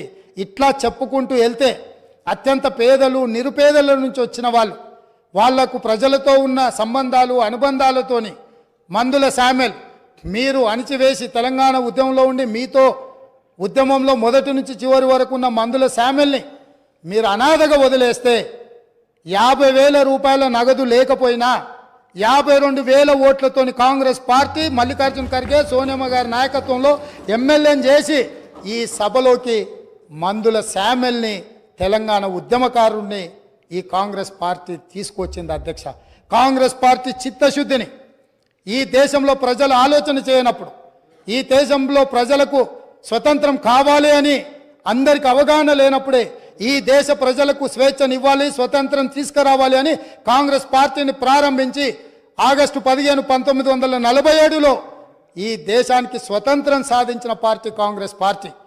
నిజాం రజాకర్ల పరిపాలనలో ఉన్న ఈ ప్రాంతాన్ని విముక్తి కలిగించాలి అని సాయుధ రైతాంగ పోరాటంలో ఈ ప్రాంతంలో నిటారుగా నిలబడి వేలాది మంది నేల కొరుగుతున్నప్పుడు ఈ నేల తల్లి తడిసి ముద్దై మా కమ్యూనిస్టు సోదరులు, ఆనాటి స్టేట్ కాంగ్రెస్ సోదరులు అందరూ ఏకోన్ముఖమై రాజ్యం మీద, రాజు మీద వీరోచితంగా పోరాటం చేస్తున్నప్పుడు ఈ ప్రజలకు విముక్తి కలిగించాలి, ఈ ప్రజలకు స్వేచ్ఛనివ్వాలి, స్వతంత్రాన్ని ఇవ్వాలి అని చెప్పి ఆనాడు పండిత్ జవహర్లాల్ నెహ్రూ గారు ప్రధానమంత్రిగా ఉన్నప్పుడు కేంద్ర హోంశాఖ మంత్రి సర్దార్ వల్లభాయ్ పటేల్ ఈ ప్రాంత ఉమ్మడి హైదరాబాద్ రాష్ట్రానికి ఆ రోజు విముక్తి కలిగించి భారతదేశంలో కలుపుకొని స్వతంత్రాన్ని ఈ ప్రాంతానికి ఇచ్చిన పార్టీ కాంగ్రెస్ పార్టీ. ఈ కాంగ్రెస్ పార్టీ ఒక రామ్జీ గోండును, ఒక కొమరం భీమును, ఒక చాకలి ఐలమ్మను, ఒక దొడ్డి కొమరయ్యను, ఒక సర్దార్ సర్వాయి పాపన్న గౌడును ఆదర్శంగా తీసుకొని ఒక సురవరం ప్రతాప్ రెడ్డి గారు వేసిన దారులను దృష్టిలో పెట్టుకొని ఒక ప్రొఫెసర్ జయశంకర్ గారు, ఒక కొండా లక్ష్మణ్ బాపూజీ నిర్ణయించిన ఎజెండాతోని శ్రీమతి సోనియా గాంధీ గారు ఈ రాష్ట్రాన్ని ఇవ్వాలి, ఈ ప్రజల యొక్క ఆకాంక్ష నెరవేర్చాలి అని ఆంధ్రప్రదేశ్లో పార్టీకి తీరని నష్టం జరిగిన, కేంద్రంలో అధికారం కోల్పోయిన, తెలంగాణ రాష్ట్రంలో ఎన్నో ఒడిదుడుకులను ఎదుర్కొన్నా ఇంటికొచ్చి కడుపులో తలకాయ పెట్టి కాళ్ళకు దండం పెట్టి నమ్మించి మోసం చేసిన ఒక్క మాట పల్లెత్తు మాట అనకుండా క్షమించగలిగిన క్షమా గుణం ఉన్న నాయకురాలు శ్రీమతి సోనియా గాంధీ గారు.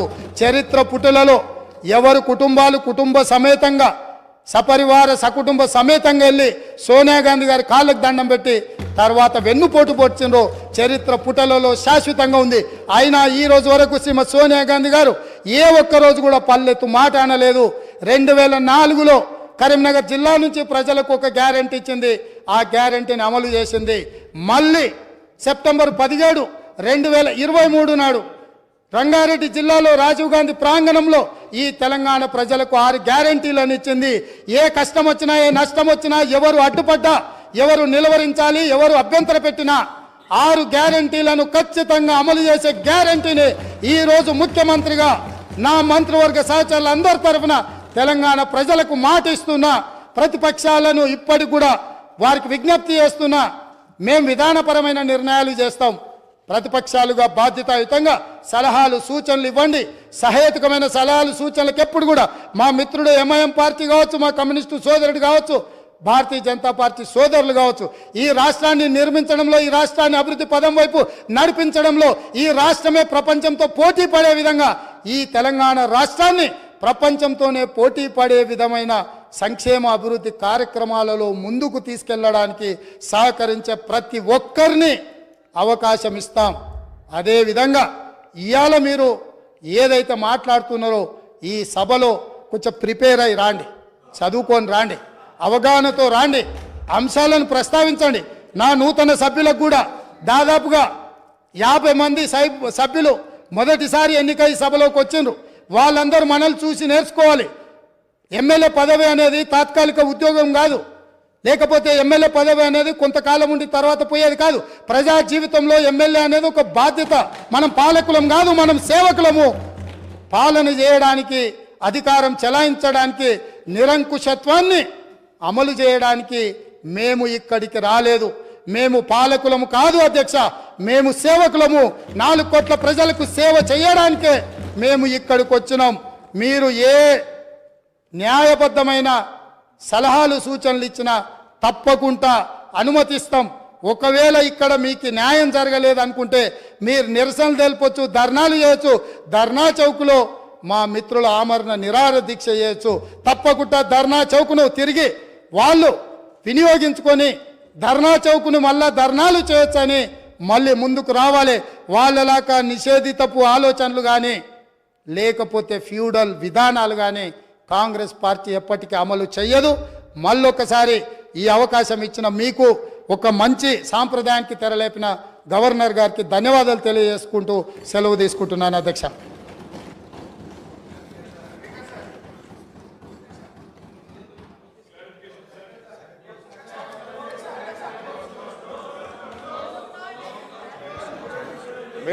మీరు చాలా ప్రజాస్వామ్యంగా ఉంటారు కదా, నో అని ఎందుకంత భయపడుతున్నారు?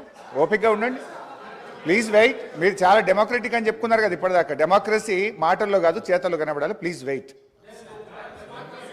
వాళ్ళిద్దరే కాదు, ఇంకా సభ్యులు ఉన్నారు అధ్యక్ష. వాళ్ళు పదే మాట్లాడుతూనే ఉన్నారు కదా అధ్యక్ష. మిగతా వాళ్ళకు కూడా ఏం అవకాశం, పాపం ఫ్లోర్ లీడర్ ఇవ్వలేదు, ప్రసంగానికి కూడా ఇతరులకు ఇవ్వలేదు. అనుభవజ్ఞులైన ఉన్నారు పాపం. కడియం శ్రీహరి గారు చూసి అవకాశం రాక లేచి బయటకు వెళ్ళిపోయినట్టున్నారు. దయచేసి మీరు దానికి రీజనబుల్గా ఏదైనా ఉంటే మిగతా సభ్యులకు కూడా అవకాశం ఇవ్వండి అధ్యక్ష. మీరు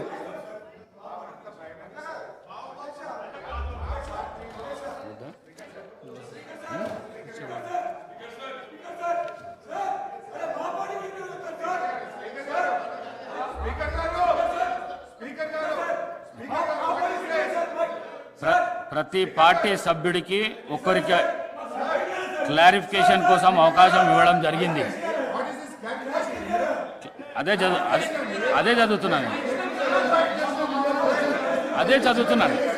చదువుతున్నాను.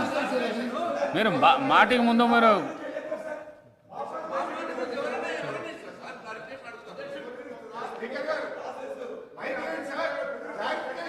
Clarification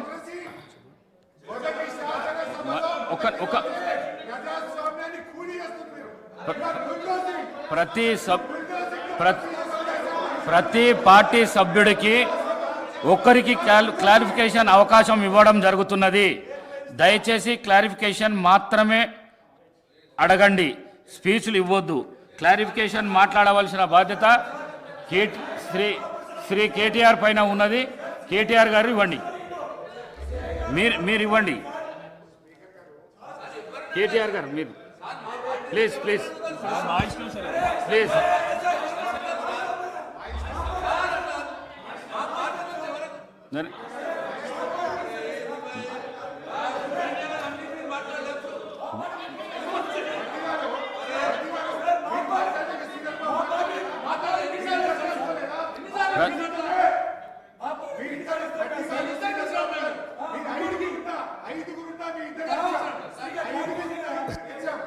speaker sir, general convention of the house sir, ఎవరైతే ఈ ధన్యవాద తీర్మానంపై మాట్లాడతారో వారికి క్లారిఫికేషన్ ఆగండి సార్, ఆగండి sir speaker sir, it is your discretion sir. If clarification పైన వారు 1 నిమిషం మాట్లాడితే సబ్జెక్ట్ పైన మీ నిర్ణయం పైన ఆధారపడి ఉంటుంది. If is goes out of the context, please take a conscious decision.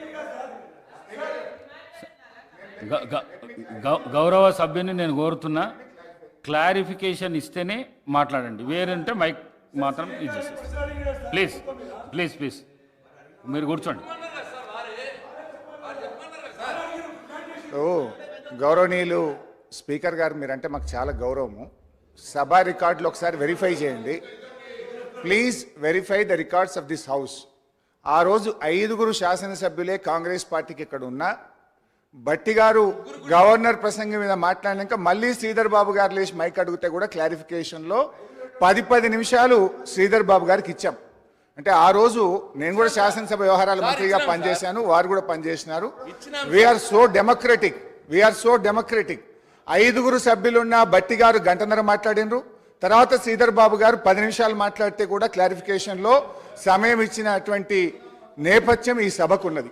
అయితే ఇప్పటిదాకా ముఖ్యమంత్రి గారు మేము చాలా ప్రజాస్వామ్యము, మేమేదో ఇనుప గోడలు పలగొట్టినాము, మేము ప్రతిపక్షాలకు ఎంత టైం అయినా ఇస్తామని మాట్లాడిండ్రు.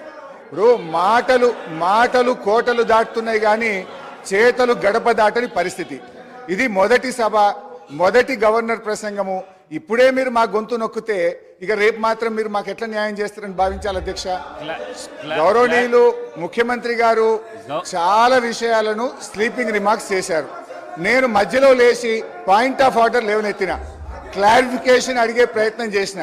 మీరేమన్నారు, ముఖ్యమంత్రి గారు సభానాయకుడు మాట్లాడిన తర్వాత మీకు క్లారిఫికేషన్ కు ఎంత సమయమైనా ఇస్తాము అన్నారు.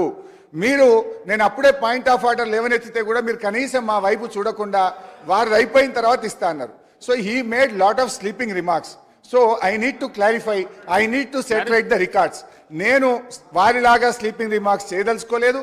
మేము వారికి హుందాతనం లేకపోయినా, సభానాయకుడిగా వారు హుందాగా ఉండకపోయినా, ఒక సీనియర్ శాసనసభ్యుడిగా 7 సార్లు ఎమ్మెల్యేగా గెలిచి సభలో ఉన్న ఒక సభ్యుడిగా మేము బాధ్యతగానే మాట్లాడతాము. సభ యొక్క రికార్డును మేము సెటరైట్ చేసే ప్రయత్నం చేస్తే తప్ప వారిలాగా నేను రిమార్క్స్ చేయదలుచుకోలేదు. దయచేసి, ఎందుకంటే వారు గంటన్నర సేపట్లో మా పార్టీ మీద, మా పాలన మీద ఇష్టం వచ్చినట్టుగా మాట్లాడింది కనుక మినిమం 15 నిమిషాల సమయం ఇవ్వాలని మిమ్మల్ని కోరుతూ ఐఎమ్ స్టార్టింగ్. అధ్యక్ష, ఈరోజు నువ్వు ఎంత లేచినా నీకు మంత్రి పదవి రాదులే అన్న.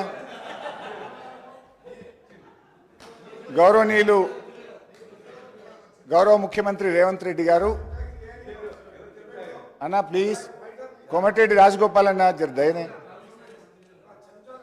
ప్లీజ్ ప్లీజ్ దయ, మీ దయ అన్న, నేను చెంచాను లేదు అన్న. ఇప్పుడు గౌరవనీయులు ముఖ్యమంత్రి గారు మాట్లాడుతూ వారి ప్రసంగం నేను చాలా జాగ్రత్తగా కూర్చొని విన్నాను అధ్యక్ష.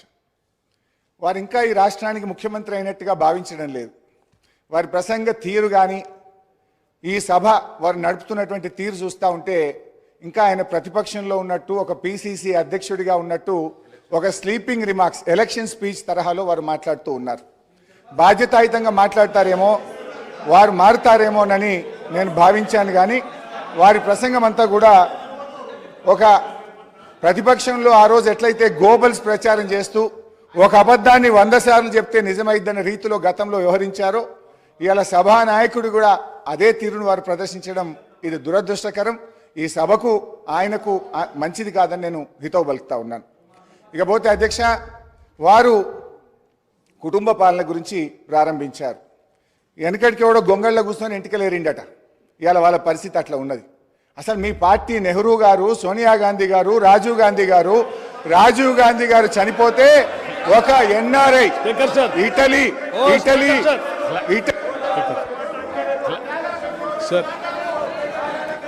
గౌరవ శాసనసభ్యులకు క్లారిఫికేషన్ మాత్రమే ఇవ్వండి.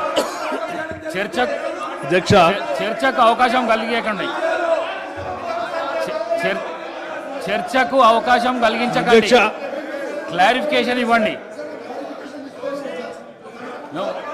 Please please please please please please మీరు వెళ్ళండి. Please take your seat. Please please please please please please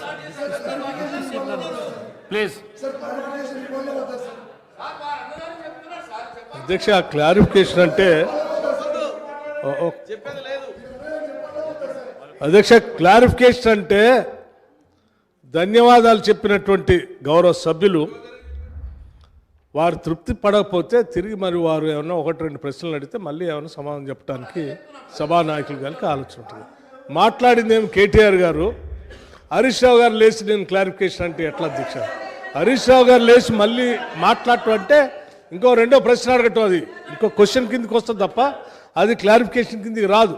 clarification అంటే కేటీఆర్ గారే మాట్లాడాలి. దయచేసి పోనీ సభా వ్యవహారాల మంత్రి గారు సరే ఒక నిమిషం హరీష్ రావు గారు మాట్లాడతారు క్లారిఫికేషన్ అని అడిగినప్పుడు వారు క్లారిఫికేషన్లోకి పోవాలి. కానీ జవహర్లాల్ నెహ్రూ గారి దగ్గర నుంచి చరిత్రలోకి వెళ్తే మేము చాలా విషయాలు మాట్లాడాల్సి ఉంటుంది. దయచేసి అది కరెక్ట్ కాదు. ఏదైనా ఉంటే కేటీఆర్ గారు క్లారిఫికేషన్ ఉంటే ఒకటి రెండు అడిగి ముగించవలసిందిగా కోరుతా ఉన్నాం.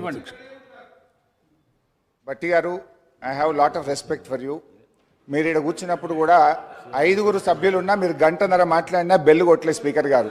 అంత డెమోక్రటిక్గా మేమున్నాం. ఇక్కడ మీరేమో మాటలేమో డెమోక్రసీ, చేతలేమో నిరంకుశత్వం. మీరు మా గొంతు ఎందుకు నొక్కుతున్నారండి? ఎందుకంత భయపడుతున్నారు? మీరు నిజంగా మేము మాట్లాడిన దానికి సమాధానం చెప్పండి. మీ దగ్గర సమాధానం ఉంటే మీరు మాట్లాడినప్పుడు మేము విన్నాం ఓపికగా. మా మాట వినండి, సమాధానం చెప్పండి. మీరు అన్నారు కదా రాత్రి 12 దాకా కూర్చుందాం, తొందర ఏమున్నది? Come on let us discuss. ఎందుకు భయపడుతున్నారు? గుమ్మడికాయ దొంగ అంటే భుజాలు అనుకున్నట్టు నా గొంతు ఎందుకు నొక్కుతున్నారు? మైక్ ఎందుకు కట్ చేస్తున్నారు? Please bear with us. అధ్యక్ష, అసలు కుటుంబ నేపథ్యం కలిగిన పార్టీ కాంగ్రెస్ పార్టీ. మీరు ఒకరి తర్వాత ఒకరిని పెట్టుకొని వచ్చి ఇవాళ మమ్మల్ని పట్టుకొని మేము ప్రజల నుంచి ప్రజాస్వామ్యంగా ఎన్నికై వచ్చినాం అధ్యక్ష. ఇవాళ మీరు మమ్మల్ని గురించి ఈ రకంగా మాట్లాడడం అనేటువంటిది కేవలం మా మీద ఒక ఆరోపణలు చేసే ఉద్దేశమే తప్ప ఇలా సదుద్దేశం లేదు. ముఖ్యంగా అధ్యక్ష, అసలు మీ చరిత్ర ఎవరికి తెలియదు? మన తెలంగాణ ముద్దుబిడ్డ పివి నరసింహారావు గారు ఈ దేశ ప్రధానమంత్రిగా చనిపోతే కనీసం చూడడానికి కూడా పోనటువంటి పార్టీ మీ కాంగ్రెస్ పార్టీ. మీ సోనియా గాంధీ గారు కానీ సార్ ఆబ్జెక్షన్ సార్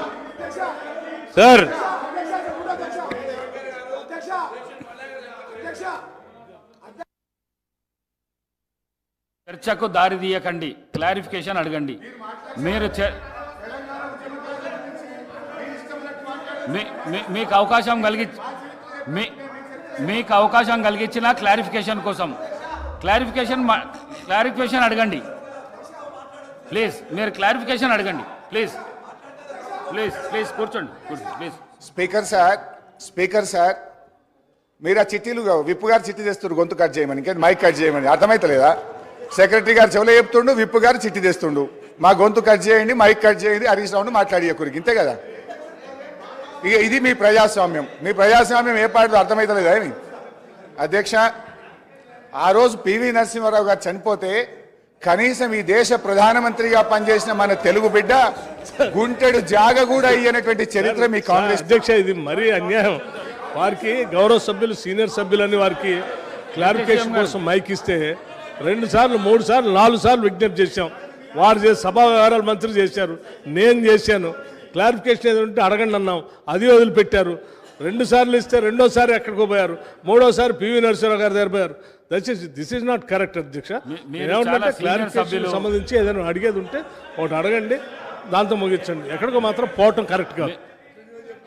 మీరు చాలా సీనియర్ సభ్యులు సార్. ఇప్పుడు క్లారిఫికేషన్ కు రండి. నేను ముఖ్యమంత్రి గారు ఎక్కడ ప్రసంగం రాసినో ఓపిక్గా 6 పేజీలు రాసుకున్నా.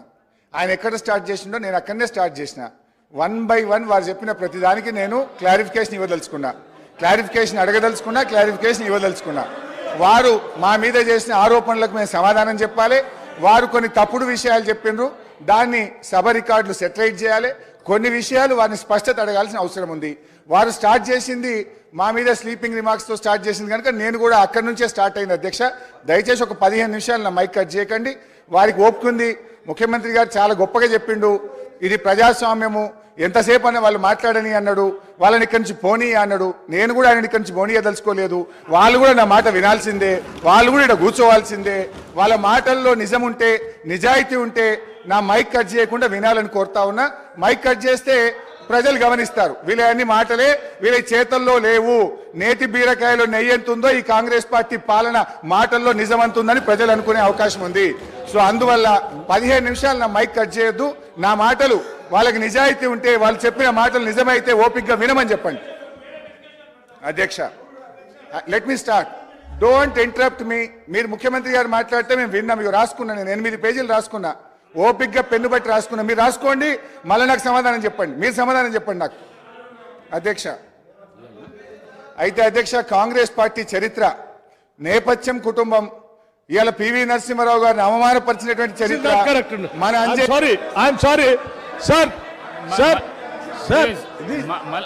మీరు క్లారిఫికేషన్ పెట్టి పివి నరసింహారావు గారి దగ్గర పోతారు, లేకపోతే నెహ్రూ గారి దగ్గర పోతారు. ఎన్ని సంవత్సరాలు పోతారండి పివి గారి దగ్గరికి? ఎన్ని సంవత్సరాలు పోతారు నెహ్రూ గారి దగ్గరికి? చెప్పి 10 సంవత్సరాలు అయిపోయా. చాలండి, చాలు.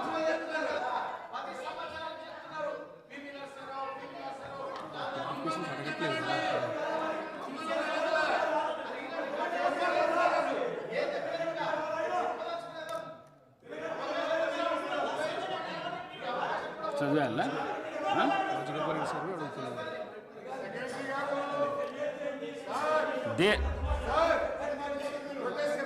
నేను మీ మీదున్న గౌరవంతో సీనియర్ శాసనసభ్యులు కాబట్టి క్లారిఫికేషన్ అడుగుతారని మీకు మైక్ ఇచ్చిన నేను. మీకు అస్సలు మీకు ఎవరైతే ఫస్ట్ నుంచి క్లారిఫికేషన్స్ అడుగుతున్నారో శ్రీ కేటీ రామారావు గారికి నేను ఇవ్వాలి. కానీ మీరు అడిగినారు సీనియర్ శాసనసభ్యులని మీకు ఇస్తే మీరు సభను చర్చ దిక్కుపోయేటట్టు.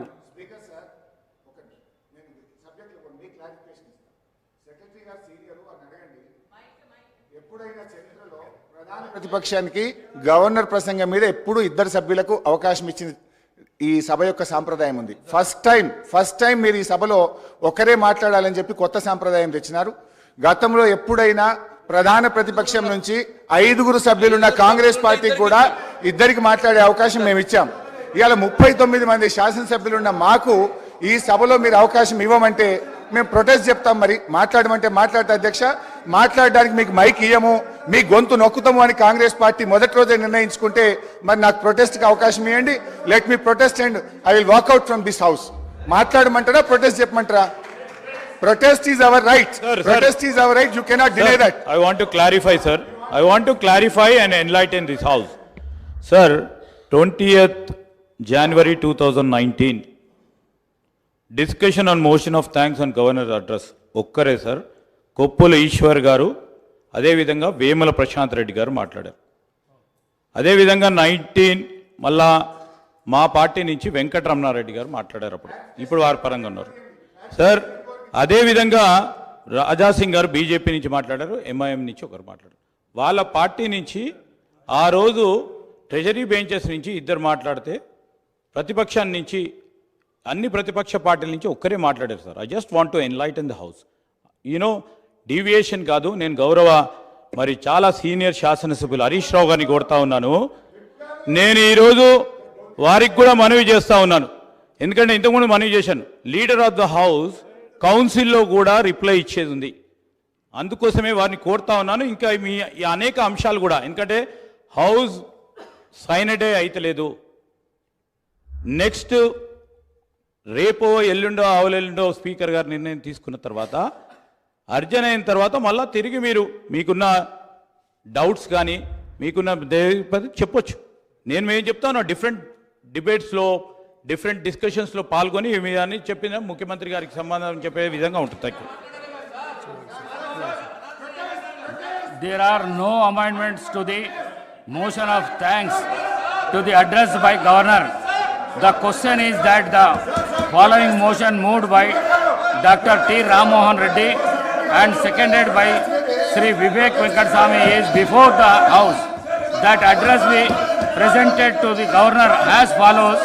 That the members Telangana Legislative Assembly at first session are deeply grateful to the governor for the address which she has been pleased to deliver to the members of 3rd Telangana Legislative Assembly on 15/12/2023. Those who are for the motion, please say aye. Those who are against, please say no. Ayes have it. Ayes have it. The motion carried. Now the house is urgent to the meet again at 11 a.m. on Wednesday, 28th December 2023